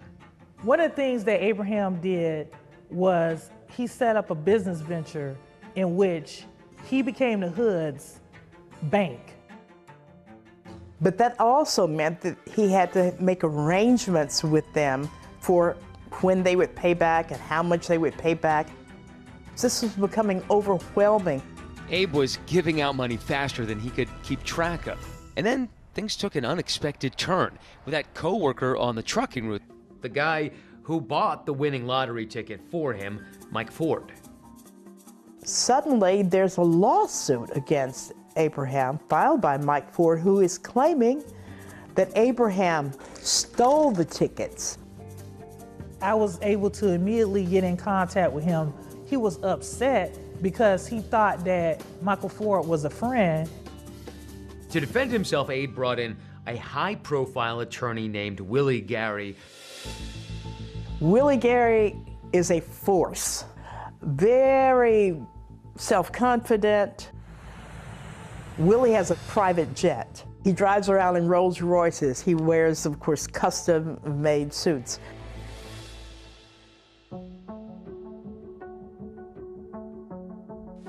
Please be seated, ladies and gentlemen. Mike Ford's claim was that Abraham had gone into his wallet, had taken the lottery ticket. Abraham denies that he ever stole that ticket. In response to the lawsuit, Abe alleged it was never about a stolen ticket. It was about a demand for $1 million. Abe's claim was that Mike basically went to him saying, hey, I want $1 million. And Abraham said, I'm not giving you any money. And that's when Mike said, well, I'm going to sue you. Ford has a different account. He says that when he asked Abraham about the ticket, Abe offered him $1 million, but later refused to pay, saying Ford couldn't prove the ticket was his. Ford versus Shakespeare was a 5-day trial.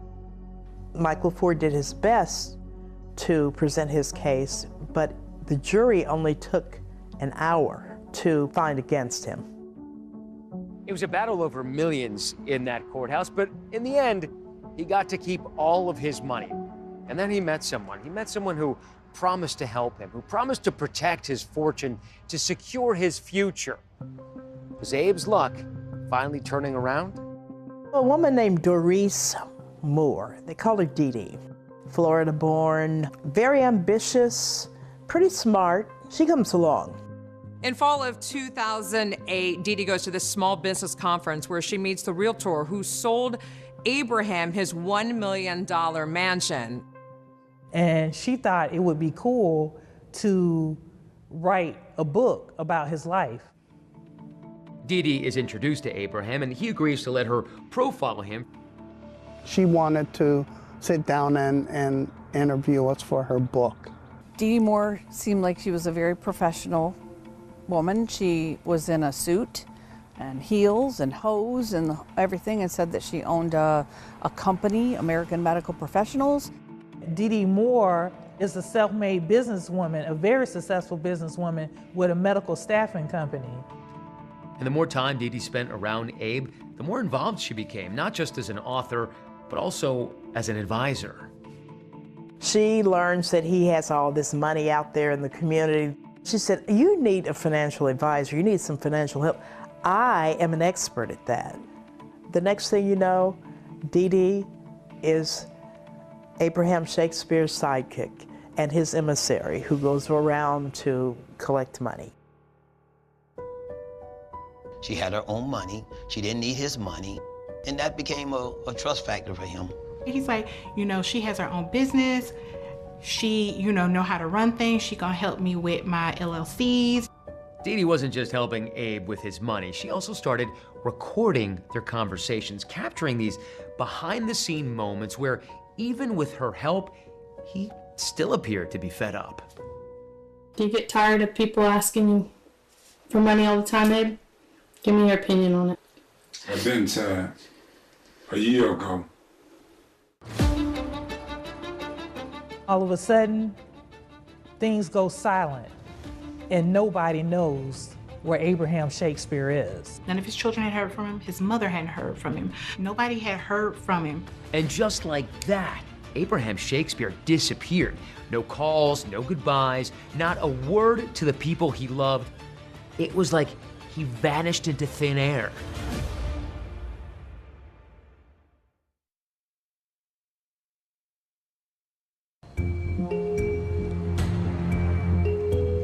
Abraham Shakespeare seems determined to shake that lottery curse, especially after his generosity cost him almost all of his jackpot millions. Now he's fighting to get his finances back under control. Everything was well, and then it got quiet all of a sudden. In April of 2009, there's a stir going on in the community about nobody having seen Abraham Shakespeare in a while. A little buzz at first, and then it gets louder and louder and louder and becomes a thing. People start to talk, hey, have you heard from Abe? No, I haven't heard from him. Have you seen him? No, I haven't seen him either. And that kind of started to snowball when everybody started to realize, you know, I haven't heard from him either. And so at what point did you notice that Abe might have gone missing? When I would call, he would always answer me or respond back. And when I didn't get that, then it began to make, somewhat of a red flag. There was this widespread speculation around Lakeland that Abe finally just got fed up with all these people thinking that he should share his fortune with everyone. And as a result, he decided to skip town. It was common knowledge that Abraham said that he got tired of people asking him for money. I really would like my old life back where I could walk the streets like a normal person. When nobody's seen him, for the first couple months, we were like, okay, you know, he did say that he was gonna go away for a while and just let things, you know, kind of die down and chill, and then he was gonna come back. And friends say Abe had a very good reason not to skip town for good. Even though Abe and Centauria at this point were no longer living together, Centauria says Abe was still a devoted father to their son, Jeremiah. He was just like so excited about being a father, and he would take a picture every day.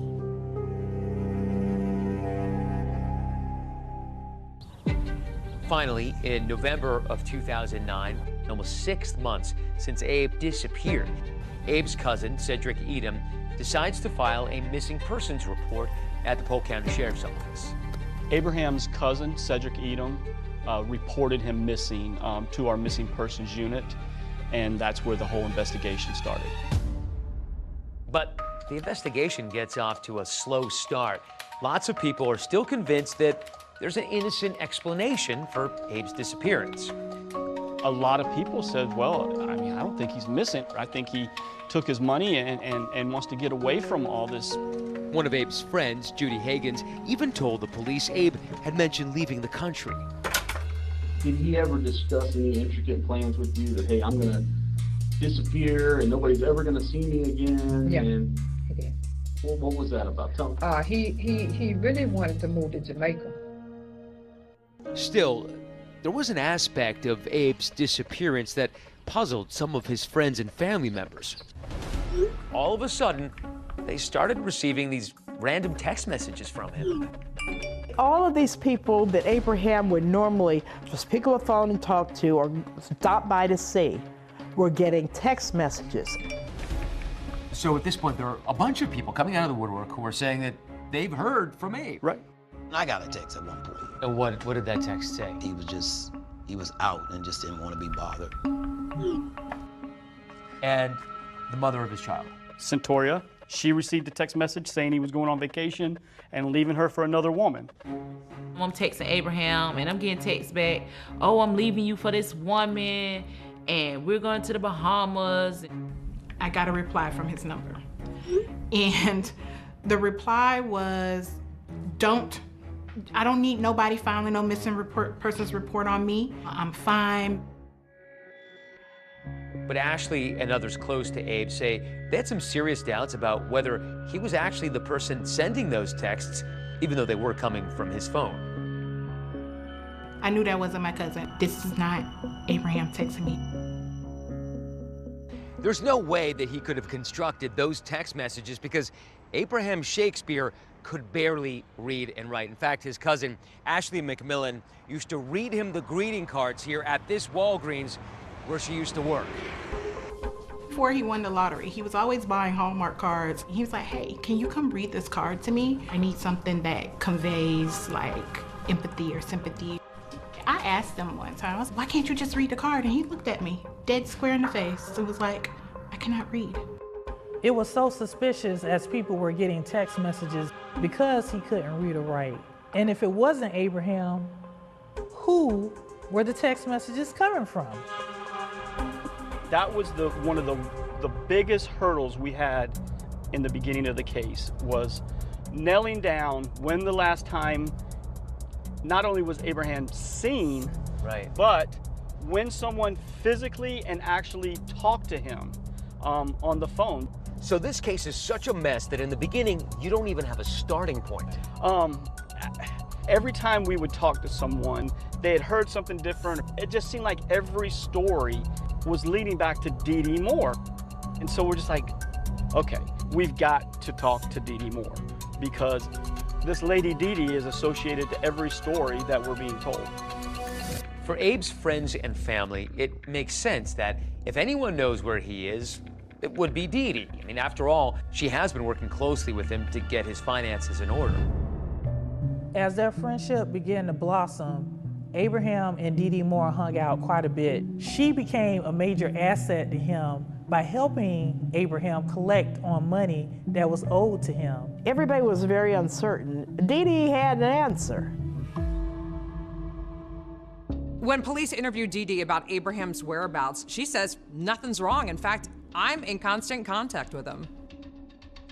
Her statement was that she talks to him all the time. If we wanted to see him, she would make sure that she brought him to us. So she sends him a text message in front of us and it's like, Abraham, call me, please call me. We wait a little bit and nothing. And she's like, well, I'll call you in the morning as soon as we hear from him. We'll set up a meeting. So we left. Although Dee Dee can't actually connect police with Abe on the phone, she is able to show them that video that she'd taken of Abe where he says he wants to skip town. So where do you want to go to? It don't matter to me. I'm not a picky person. Are you going to miss your home?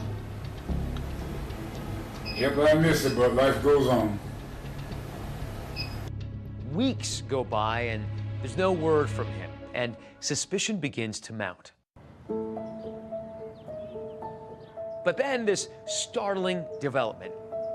Out of the blue, Abe's mother, Elizabeth Walker, is having dinner at a Cracker Barrel and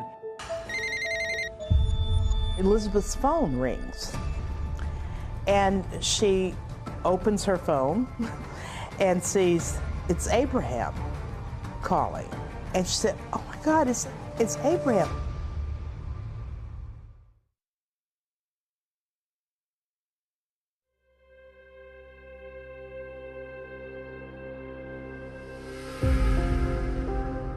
Abraham Shakespeare is reported missing on November 9th.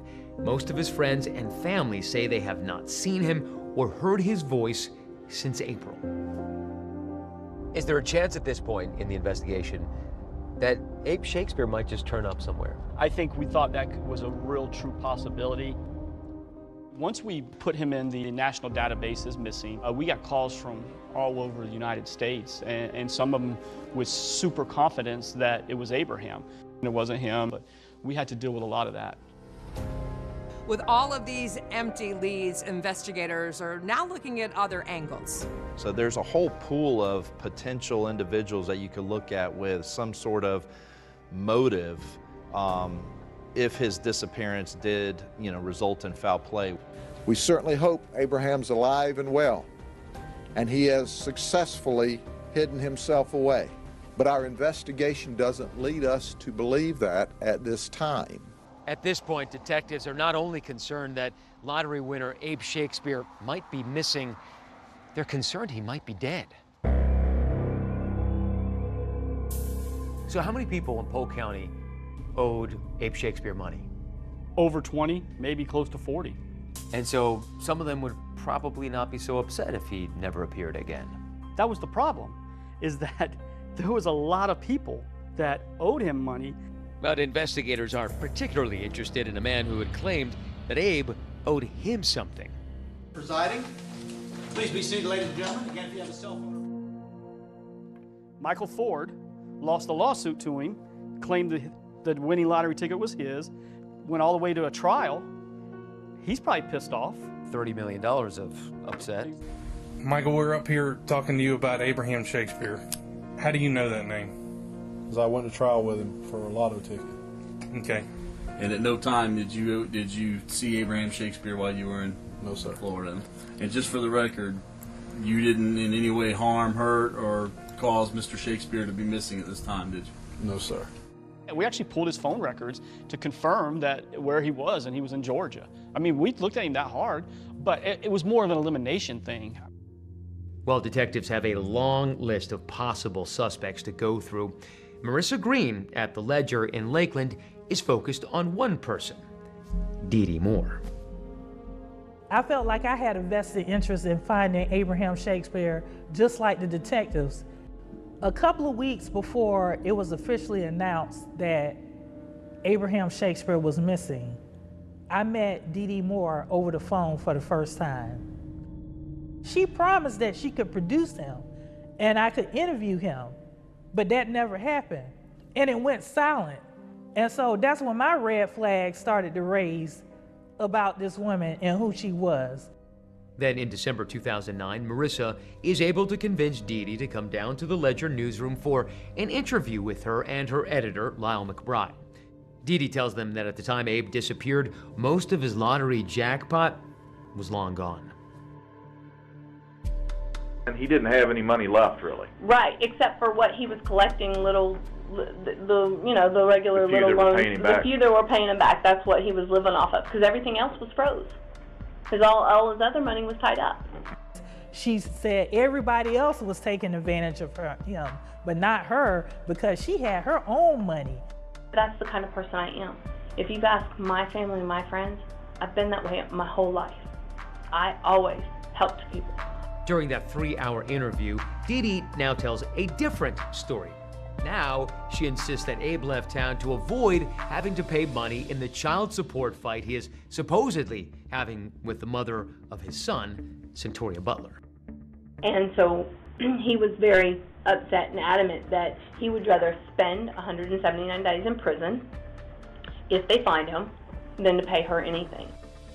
There was never a plan to go to court to get child support. I never attempted to go to court to get child support. That was the end of the story. So during the interview, we played good cop, bad cop, and I was the bad cop. I was the one asking the hard questions of Dee Dee Moore. Where is Abraham? Well, Abraham knows he was supposed to go for contempt of child support, okay? And that's the question I asked. Where is Abraham? I do not know. And I told the cops this. I do not know his address. I didn't want to know because of the fact that we knew he would have a warrant out for his arrest. That interview with Dee Dee Moore at the Ledger, it ends without any new information regarding Abe's whereabouts. But then a month and a half after he was reported missing, there's a surprising turn of events involving Abe's mother, Elizabeth Walker.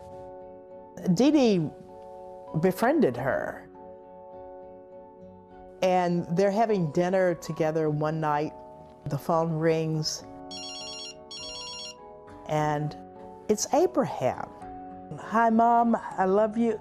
Oh, baby, I miss you. Where are you? I can't hear you. It's so loud. I can't really hear you, but I'll be home soon. I love you. I love you too. And that's the end of the call. Dee Dee says, oh my God, he called you. See, he's okay. And Miss Walker appears to be relieved, but not quite sure, because Abraham sounded different. Abe's mom is suspicious. She was suspicious, didn't think it sounded like her son, but in the back of her mind, maybe he really does have a cold, maybe he's really sick. Turns out the police are able to trace that phone call, and it leads them not to Abraham Shakespeare, alive and well, but to a very different person. We had that 30-day location tracker on the phone, so we pulled it up, and it's at the Lakeland Mall. Will that phone call help cops unravel the mystery of what really happened to Abe Shakespeare?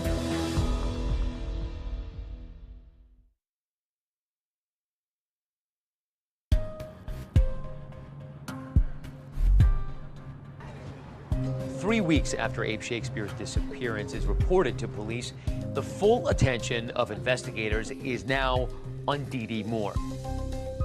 She was supposed to have been his financial savior, but they've discovered that she has taken over his lottery fortune. What did you see when you looked into his finances? Abraham didn't have access to a penny of his money. Dee Dee had not only taken over all of his banking accounts, she had transferred money out of the banking accounts. Dee Dee tells Abraham that for his benefit, he needs to sign over his assets, and so that she can have control of those assets. That's the way she can protect him from anybody coming after him for any money. She was now living in his house. I couldn't believe it. I'm like, what would make her want to live in this man's house? Once we were going deep into the investigation, we tried to find out everything we could about Dee Dee, and we found out, you know, she wasn't who she portrayed herself to be. Dee Dee Moore's got a checkered past. She's been in trouble with the law before. She's no angel. After graduating from Plant City High School in Florida, Dee Dee was eventually able to start up that medical staffing company. But she had her share of run-ins with the law, a no-contest plea for petty theft in 1999, and a guilty plea for check fraud back in 2002. There was also one incident where she falsely claimed she was carjacked after falling behind on her vehicle payments. So she drives the SUV down a dark country road one night, and two Latino men, this is her story, hijack her SUV, tie her up, rape her, beat her, and throw her on the side of the road, and take off with the SUV. Long story short, she had hired these guys to take the car and hide the vehicle from everybody. Dee Dee was convicted of insurance fraud. And that background raises a lot of eyebrows among detectives investigating Abe Shakespeare's disappearance. She definitely has the ability to manipulate, to lie, to concoct stories and so forth, yeah. We were really convinced that Dee Dee definitely had more information, and we wanted to push some buttons with Dee Dee. So police pressed Dee Dee for answers about how she's taken over Abe's finances. You are in essence Abraham, correct? Yes. But my point in all of this is all of these people plus all of the real estate comes up to how much? But you've got to... No, comes up to how much, Dee Dee? I don't know. Comes up to how much? So, okay, so I've done the rough math, okay? It comes up to almost $3.5 million. Okay, if I'm guilty of anything, I'm guilty of helping him avoid child support. I'm not worried about any of that. Investigators may have their suspicions about Dee Dee, but what they don't have is any hard evidence tying her to Abe's disappearance. Meanwhile, Dee Dee turns to the media to plead her side of the story. Because of these people. Are you talking about your meeting with the cops? Yeah, because of these people, my life has been turned up in the last 2 weeks. All my house has been looked over twice. They looked through all my papers. They took my computers and downloaded their hard drive. I want this out of my life. And I feel sorry for Abraham. But it's hardened my heart. I don't know if I'll ever help anybody out anymore. Then 8.5 months after Abe's disappearance and just a couple of days after Christmas, there's a development that sends this case in a dramatic new direction. The thing that really turns the case was when Elizabeth Walker got that call from her long missing son. Dee Dee Moore was at dinner with Elizabeth Walker when Abraham called. Abraham's mother called me, and she's like, Detective Clark, Abraham called me, and told me Merry Christmas and that he's okay, but she said, it didn't really sound like my son. And I said, what number did that call come from? And she's like, it said private. It didn't take long for them to look at phone records. Investigators quickly learned two very critical pieces of information. First, that number is not Abraham Shakespeare's. Second, someone with that phone itself is located very close by, a local mall. So they rush to that local mall to figure out who it is. And incredibly, at almost the same moment they drive in, so does Dee Dee Moore. And then in drives Dee Dee. It's like a gift from God dropped to us. Crazy. We watch her get out, meet with this guy, hand him a wad of cash. And this was just, you know, stinking the high heavens. They talk for a minute, she gets in her car, and she drives away to the north, and this car with this gentleman in it drives away to the south. So we get behind the car, we're following it, and we're like, let's stop it. We go to stop the car. So I just jump out, I go to the guy and I go, you can either park your car, get in our car and come with us, or we're gonna try to put you in prison the rest of your life. And he goes, well, I guess I'm coming with you. The man in the car, the man who got the cash from Dee Dee and who owns the phone that made the call to Abe's mom, he is none other than the friend of Abe's who ran the local barber shop, Greg Smith. Do you know Dee Dee Moore? That's what they asked me. Now I'm thinking to myself, Lord Jesus, what is going on? You know, did you make a phone call to Abraham's mother? I said, yeah. Well, I make the phone call to his mother, pertaining to be Abraham. I'm supposed to mimic his voice and the way he talked best I can and tell his mom that I'm okay. Said she's gonna pay me $350. I didn't feel right about it, but I thought I was helping Miss Walker feel better because she's been worried about her son. Greg told them then, I think that Abraham is dead. They said, we think so too. And they said, you know, we need you to keep meeting with Dee Dee because we think she has something to do with this. And we need you to work for us. And I'm thinking to myself, man, when I needed this man stepped in and helped me. And the reality of what's at stake sinks in for Greg Smith. The light click on, okay, she actually is under investigation for killing Abraham Shakespeare. I was like, you know, I'll do what I can. And so begins an elaborate plot to take down Dee Dee Moore and prove her involvement in Abraham Shakespeare's disappearance. Now, this is going to involve not only an undercover sting, a can of Red Bull, but also a discovery made right in this yard.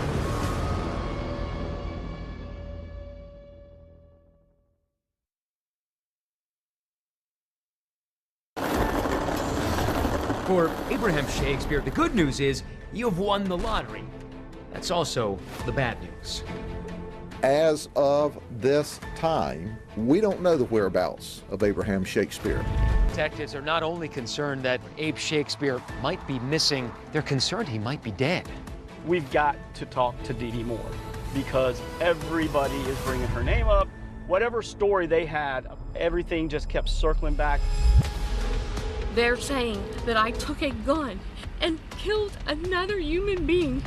What they need the evidence. But I guarantee you, Ronald has killed him. We're like, Ronald? We've never heard of a Ronald. She kept saying, Ronald killed him. Ronald shot him. Why are you laughing? Because a man is dead. He's been murdered. I liked Mickey Mouse and Donald Duck.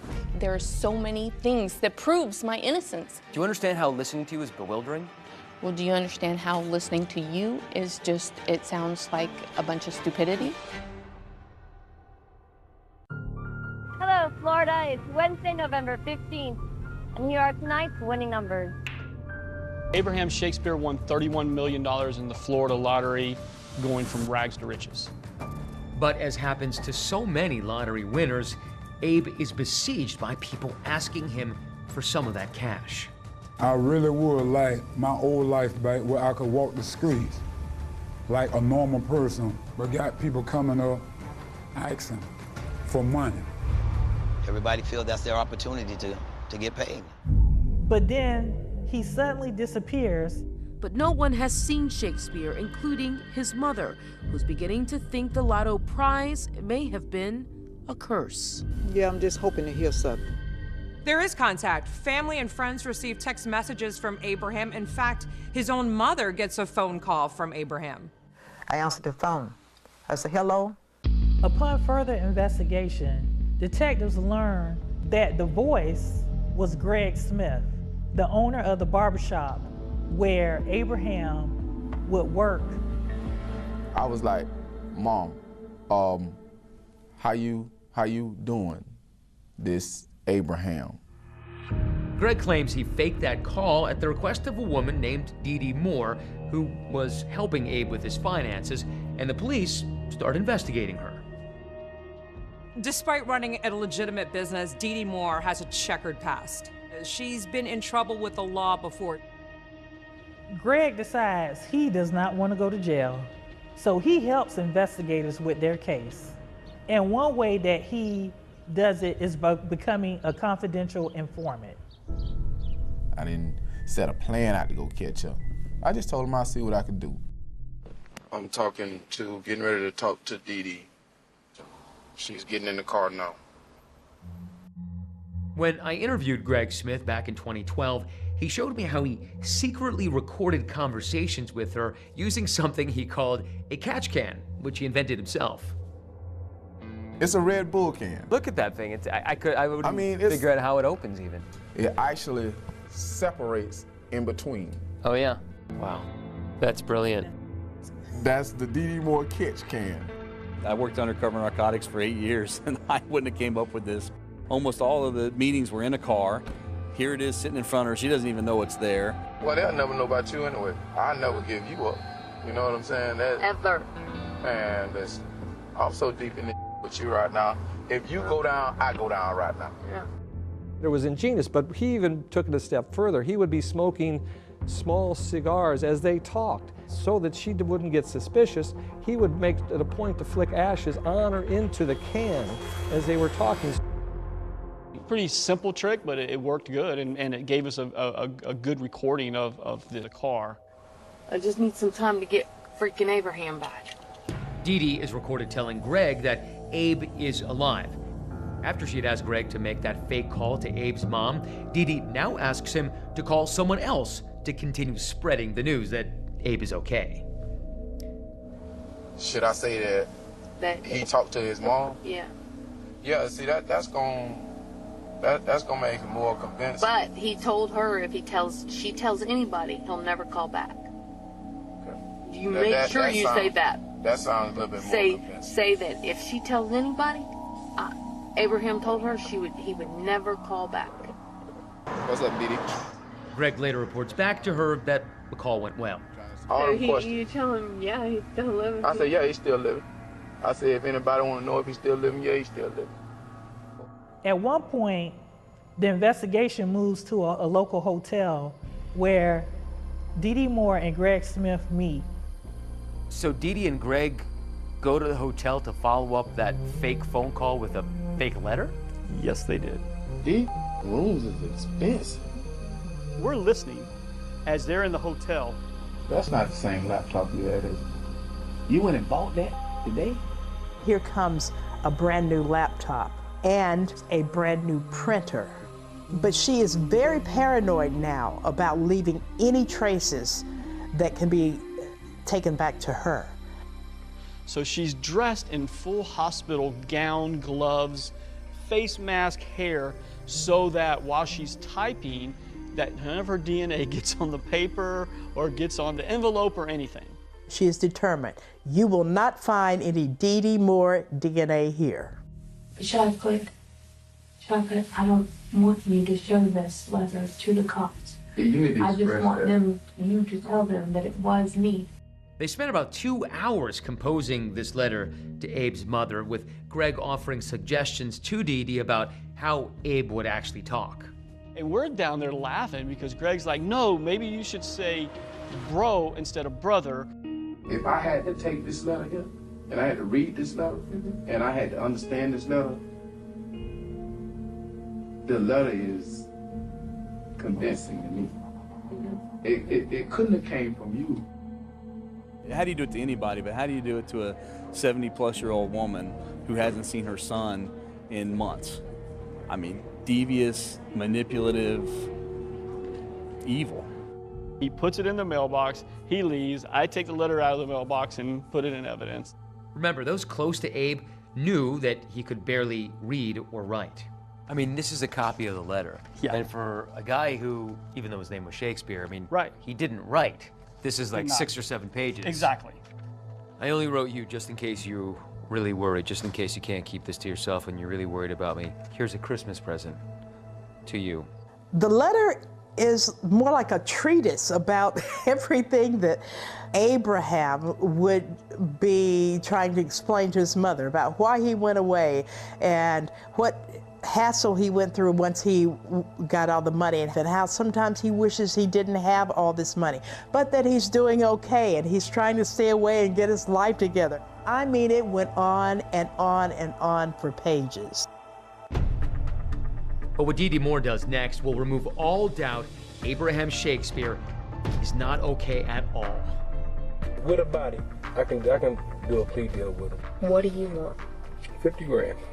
If you do this, you're going to be a very popular person. You're going to be a legend.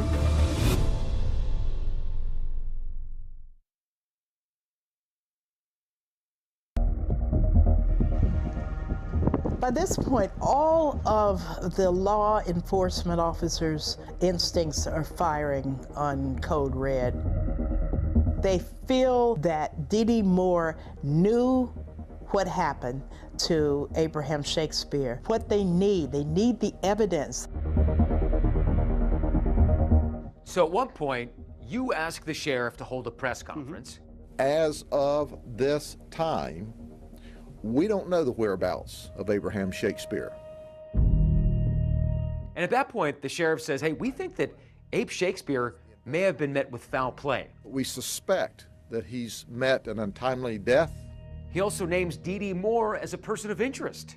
I must tell you, folks, that certainly it is fair to call Dee Dee Moore a person of interest. After that press conference, I believe she felt the walls closing in on her. So immediately she calls Greg Smith. We've got to do something. Did you see what Sheriff Judd's saying about me? And that's when the next phase of the case begins, convincing Dee Dee that if Abe is actually dead, to admit what really happened. They come up with this idea that they will get a fall guy who will say, you know, I'll take the blame and say that I killed Abraham Shakespeare. We call a guy named Mike Smith. I mean, he's just a very large, intimidating fella, and one of the best undercover guys I've ever worked with. And his last name happened to be Smith, the same as Greg Smith, and they pretended to be cousins. So we tell Greg, we just want you to tell her that you have a cousin that's going to prison. If there happens to be something wrong with Abe, I bet for the right amount of money, he'll take a murder rap. And I said, I know somebody. I got a cousin finna do 25 years that'll take that rap. Yeah, I got somebody. Here's the deal. I went and talked to him. He said, okay, I'll do this. When can I talk to him? She reacted way more than we expected. She immediately says, I want a meeting. I want to meet him as soon as possible. So soon after, they arrange a face-to-face meeting in another parking lot in Lakeland.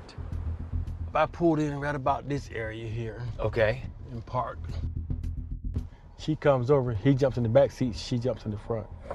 Hello. Hello. All right, this is my baby right here. You gotta take care of her, buddy. He introduces us. We talk, small talk, briefly for a couple minutes. Who does she think that you are at this point? At that point, Greg had sold a story to her that I was a drug dealer. I was just a drug dealer. He knew I was just drug dealer. They got busted by the feds that was going away, that was willing to take the rap. Yeah, I'm in over my head. I've never been through nothing like this in my life.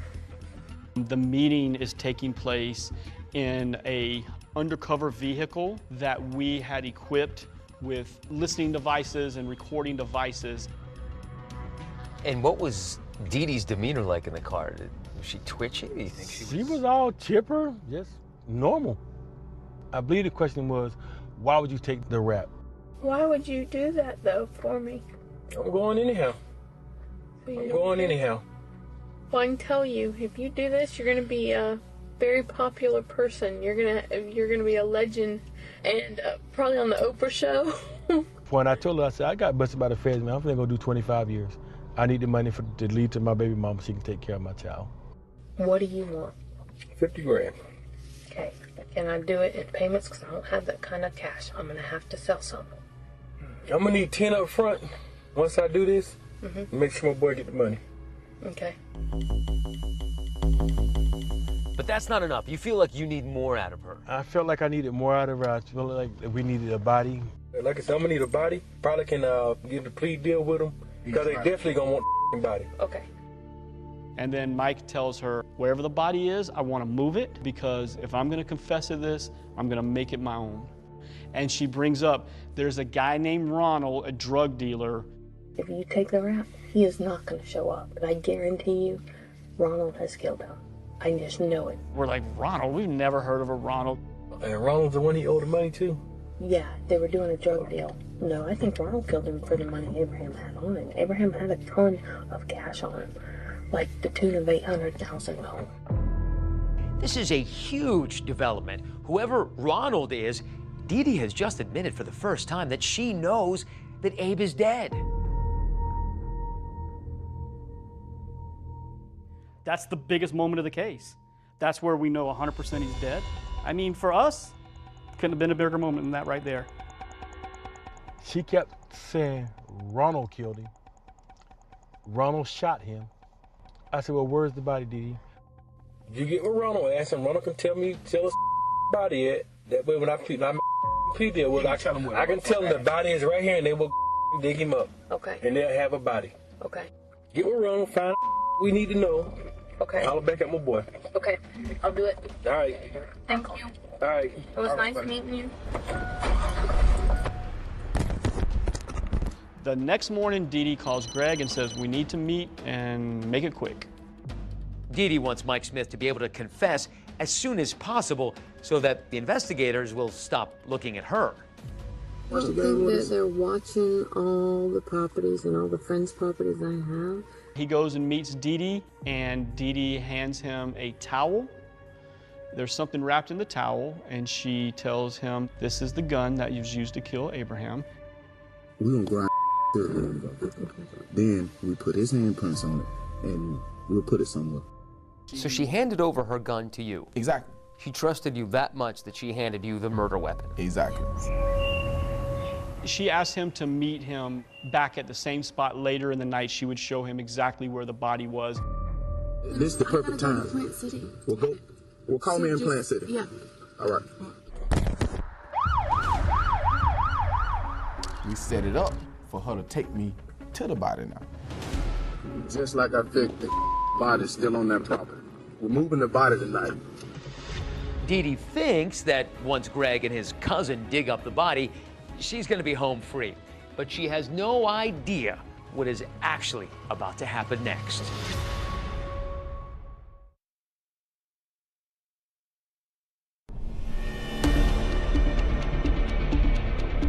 Not long after Dee Dee meets with the man who she believes will take the rap for killing Abe Shakespeare, she's driving along this road with Greg Smith, heading to a property she owns on the outskirts of Lakeland. So Highway 60, it's considered a rural area of Hillsborough County. There's a lot of tomato fields, strawberry farms, and so forth. You feel like you're in the country. Dee Dee's property has two ranch-style houses that are several yards apart. They parked over at this house. We're just kind of on the side of the road with our lights off. She walks Greg right here. There was a 30-foot by 30-foot concrete slab. Concrete slab in the middle of a field. Yeah. And she takes a piece of angle iron and sticks it in the corner of the slab and sticks it down in there and says, dig. Abraham's body's right there. It's right here. It'll be 9 foot. It'll be 9 foot deep. and you're listening to this, you guys must be just going nuts at this point. I think once we heard that, we both look at each other and go, wow, let's just hope this isn't another Dee Dee spin or scam on things. We didn't know if we actually had the body down there or not. As authorities begin this arduous work to uncover what's below ground, they simultaneously set up their next tactic for Dee Dee. A few hours later, investigators have Greg call her again. He says, there's a big problem. When we went to dig up the body, the place was swarming with cops. Dee Dee's response?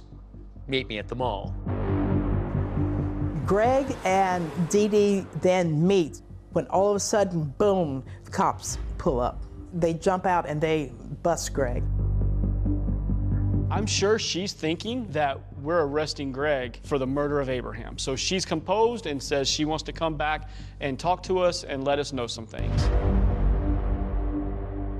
Okay, so you get her in here. That's you. That's me.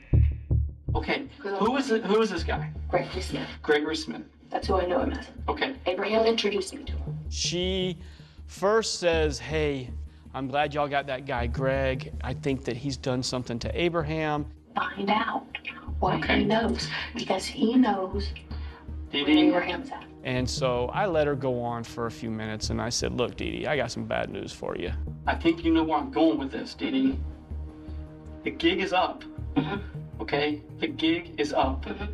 Listen, everything that you've told him, everything you've done, everything is recorded, Dee Dee.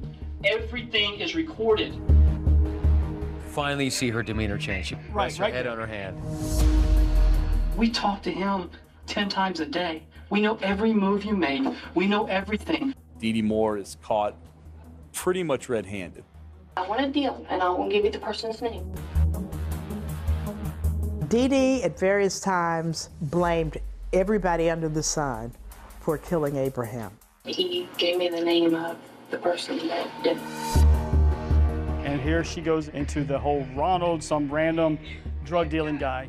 I honestly don't know the guy's name. I know him by Ronald. So it's Greg Smith, it's Ronald, it's Mike Smith, the undercover. The undercover, it's her son, it's Cedric Edom. Everybody else. Crazy, crazy. Police say there is zero evidence that any of those people were actually involved. Dee Dee, you've said so many things you can't even keep your head straight. Okay, well, listen. Who shot Abraham? You know who shot him. No. Who shot Abraham? You know who shot him. Authorities allow her to leave because without a body, they didn't have a case to arrest her. Meantime, back at Dee Dee's property in Plant City, a team has assembled to attempt to find the evidence they need to actually arrest her. We're talking probably 30, maybe 40 folks. This is definitely not a run-of-the-mill scene. The concrete slab was like a 900 square foot tombstone.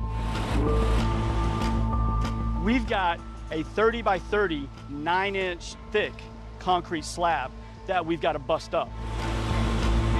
On day one, there was nothing found. They kept digging and digging. This is a painstaking task.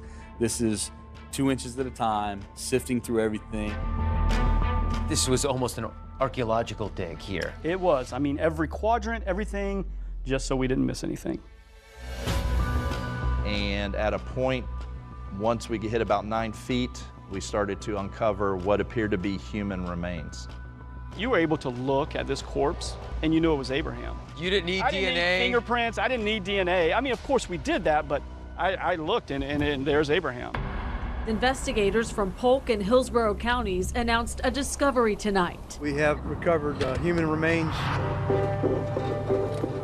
The media was doing a stakeout to try to get reaction from Dee Dee. And she drives by in a truck, rolls her window down. I'm only coming out because the media will not leave. And it develops into kind of an impromptu news conference. They're saying that I took a gun, put it up, and killed another human being, and I would never, ever do that. But the very next day, Hey, Dee Dee, they're calling you a murderer. Are you a murderer? No. Doris Dee Dee Moore denied any involvement in Abraham Shakespeare's murder as she was led into a deputy's car tonight. It was shocking. Here's someone who was supposed to be helping this guy with his money, and now she's the one charged with his murder. By the time we presented it to the grand jury, she had provided the murder weapon, the bodies behind one of her houses. It's at about $1 million. Dee Dee Moore was indicted for first-degree murder, premeditated murder of Abraham Shakespeare. Dee Dee pleads not guilty, and when her trial starts... As the now dark-dressed and dressed in yellow defendant took copious notes, lawyers from both sides made their opening arguments to the jury of 8 men and 4 women. There's one big question. Will a jury believe her defense that she was actually a victim herself of the person she claims killed Abe?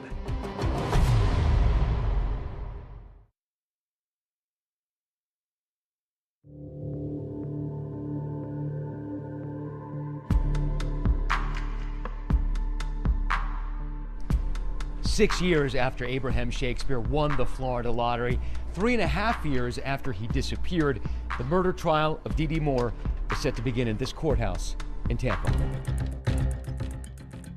State of Florida versus Doris Donegan Moore. This has been a full day packed with the opening statements this morning and then the testimony this afternoon in what promises to be a full of drama trial. The public's interest in this case was incredible. Prosecutors claim Dee Dee Moore swindled. Journalists are always looking for something that is unprecedented. Of Dee Dee's diabolical scheme to steal from, then kill lotto winner Abraham Shakespeare. Or unusual, conflict, scandal. And this had pretty much all of the elements. Had an anaphylactic shock. Of course, Dee Dee's behavior in the courtroom also helped keep the story going. Another day, another outburst. We're not going to go back and forth. You need to compose yourself. The prosecution is out to convince the jury that Dee Dee meticulously planned Abe's murder.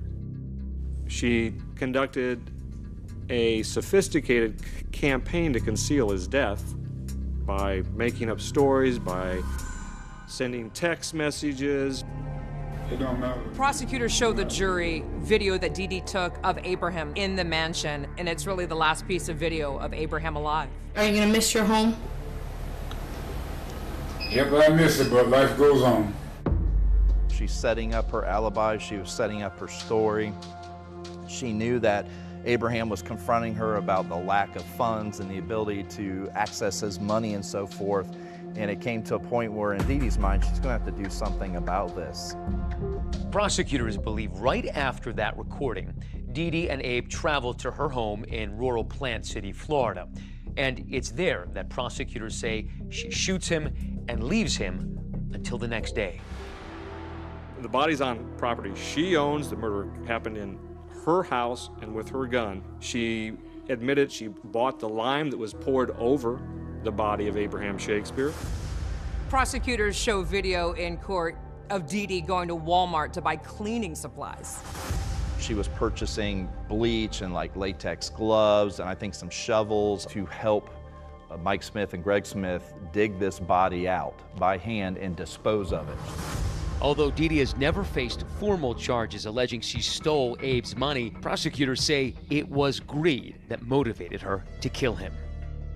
Centuria is Abraham's former girlfriend, and she tells jurors that Dee Dee told her that she was plotting to take his money. She made it sound like she wanted to clean him out. Why do you say that? Because she wanted to know about all of his assets, and she was like, I can help you clean him out.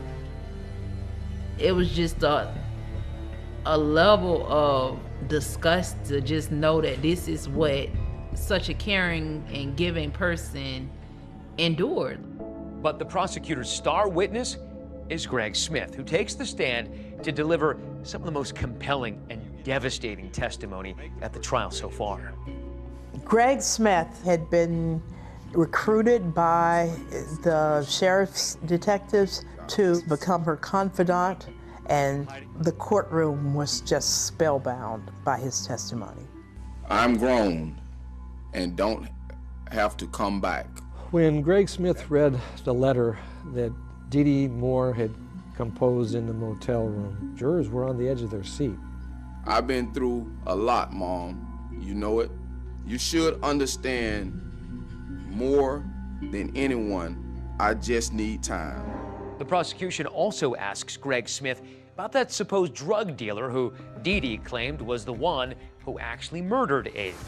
I honestly don't know the guy's name. I knew him by Ronald. Did Miss Moore address who to blame if you got caught? Yes, she was addressing the guy Ronald, the imaginary character that she made up. Ronald is nothing but a fictional character, a character that she created out of her imagination. The defense, such as it was primarily based on that old premise that the state's case was all circumstantial, that there was no hard evidence, there were no eyewitnesses. The burden of proof is on the state. It's a very high burden of proof beyond any reasonable doubt. Dee Dee's lawyer tells the jury there's plenty of reasonable doubt here and that there could be many other possible suspects. That the drug dealers or killers saw fit to threaten her to keep her mouth shut, or else they would harm her and her son. The defense argues that Greg Smith could actually have been the mastermind in Abe's murder. If you study those tapes, most of the ideas about the fall guy, about where's the body, we've got to find the body, we've got to dig up the body and move it, all those things, if you read or listen to those tapes, it is Mr. Smith making those suggestions. Gregory Smith has never been a suspect in this murder. But Dee Dee's attorney insists she is innocent, that she's a victim, in fact, powerless against the deadly whims of others. This is a desperate, panicked, perhaps emotionally unstable woman trying desperately to find an explanation that can salvage her life and her son's. By the end of their case, the defense called 0 witnesses, and Dee Dee herself never testified on her behalf. Tonight, after just 3 hours of deliberation, a jury handed down their verdict. But no matter what the jury decides about her fate, Bring the jury in. Dee Dee's about to tell us exactly what she thinks about it. They didn't get to hear my side. They didn't get to see my evidence. They didn't get to hear my witnesses. Why didn't you take the stand then?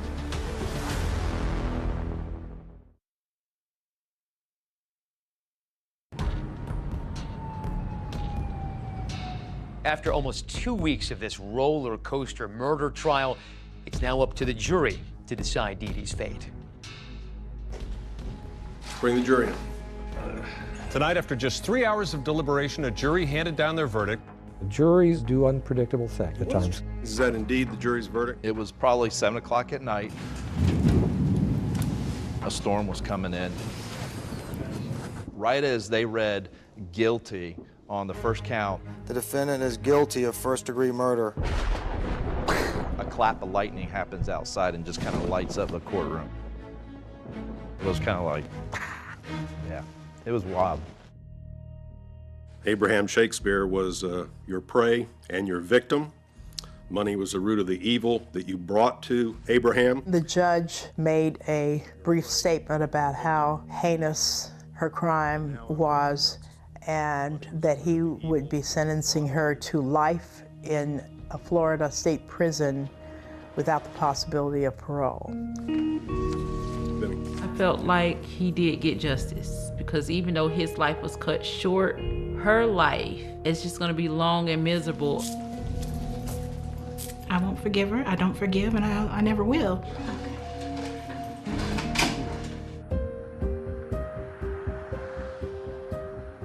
Convicted murderers rarely talk while they still have appeals left, but then again, Dee Dee Moore is no ordinary murderer. I'm not nervous. I don't get nervous. Hi. After Dee Dee was sentenced to life in prison without parole in 2012, 2020 was granted an exclusive interview with Dee Dee here in her cell block's cafeteria. Upon arrival, we quickly learned that Dee Dee wasn't exactly camera shy. Yeah, I've been on TV before. Okay, that's good to hear. Yeah. You're a pro. Let me show you this. And this is fan mail. This is people. I have more than fan mail. I have a movie producer doing a big TV screen production of my case. Despite that jury taking less than 3 hours to convict her, Dee Dee vehemently maintains her innocence. I think people are complete idiots that think I had anything to do with it. I really do. When the guilty verdict was read, what went through your mind? They murdered me by the hands of justice. I'm murdered. You might as well kill me, because this is no type of living in here. Because I would never harm another human being. I would never hurt nobody. I liked Mickey Mouse and Donald Duck and Disney. I like Tinkerbell and kind things. I'm not a mean person. After a 2-week trial filled with damning audio and video evidence, I wondered if Dee Dee might finally come clean about what really happened to Abraham Shakespeare. Did you murder Abraham Shakespeare? Absolutely not. Did you bury him in your backyard? Absolutely not. Why are you laughing? Because... A man is dead. He's been murdered, yes, clearly. Yes. And you're laughing. Yeah. Because I find it entertaining that people are that ignorant. Because there are so many things that proves my innocence. You ended up in his house with all the rest of his money. Then he ended up dead in your property. Okay. But shot by your gun. You don't find any of that unusual or odd? Absolutely not, considering the people he hung around. I only knew this man for 4 months, and I'm just gonna, oh my goodness, I met this man, and you know what? I'm gonna plot a murder in 4 months. Do you understand how listening to you is bewildering? Well, do you understand how listening to you is just, it sounds like a bunch of stupidity? So if Dee Dee's claims are so convincing, why didn't the jury buy it? Well, she blames it all on her own attorney. About me. I personally would have convicted myself for what they got to hear, but they didn't get to hear my side. They didn't get to see my evidence. They didn't get to hear my witnesses. Why didn't you take the stand then? Because my you had lawyers, every opportunity to defend yourself. I wanted my witnesses to take the stand for me to take the stand. My lawyer says we didn't need it. Your lawyer was that convinced you were going to win? Yes. But Dee Dee's lawyer, Byron Heilman, said the decision not to testify was Dee Dee's, and Dee Dee's alone. We discussed with Ms. Moore whether she wished to testify. That discussion had gone on for quite some time, and she made the decision not to do that. But since she claims her case was not properly presented in court, Dee Dee tries with us. People were trying to frame you. Absolutely. Why? Because, first of all, I was an easy target. A target, she claims, for drug dealers. Remember the story about Ronald, that so-called drug kingpin? Dee Dee claims the gang he allegedly had was out to kill her. They were going to take my son and kill him and chop him up and put him on my doorstep. Who? These guys that the sheriff's department says didn't exist. That we have witnesses that they do exist. You give so many different versions that it's absolutely bewildering. Why is that? I'm threatened. They're making. So you're lying to the police because you feel threatened? No, I'm being told to do that. I'm being told to just keep throwing them off. By Ronald. Dee Dee claims she has witnesses who will back up her version of events, but she wasn't eager to share those names with us. Can we talk to your witnesses? Who are they? Do you mind if we take down their names and maybe contact them? I'd have to ask my lawyer, but I don't know if they'll... These witnesses don't exist, and that certainly looks like your handwriting. What do you mean? That looks like your handwriting. What you said were witnesses' notes looks like your handwriting. No, I don't think that these witnesses exist. If not, why won't we know? So, Dee Dee says since she's appealing her conviction, she can't actually talk about them. And with that, our interview is over. Robert, we need to go ahead and take her now. Okay, thank you. Well, it was nice meeting you. You too. Dee Dee may not have been willing to share her evidence of supposed witnesses with us, but she's going to get a chance to present her claims in court. Is going to be back in court today. Dee Dee Moore will try to convince a judge to give her a retrial. Will it be enough to get her murder conviction overturned?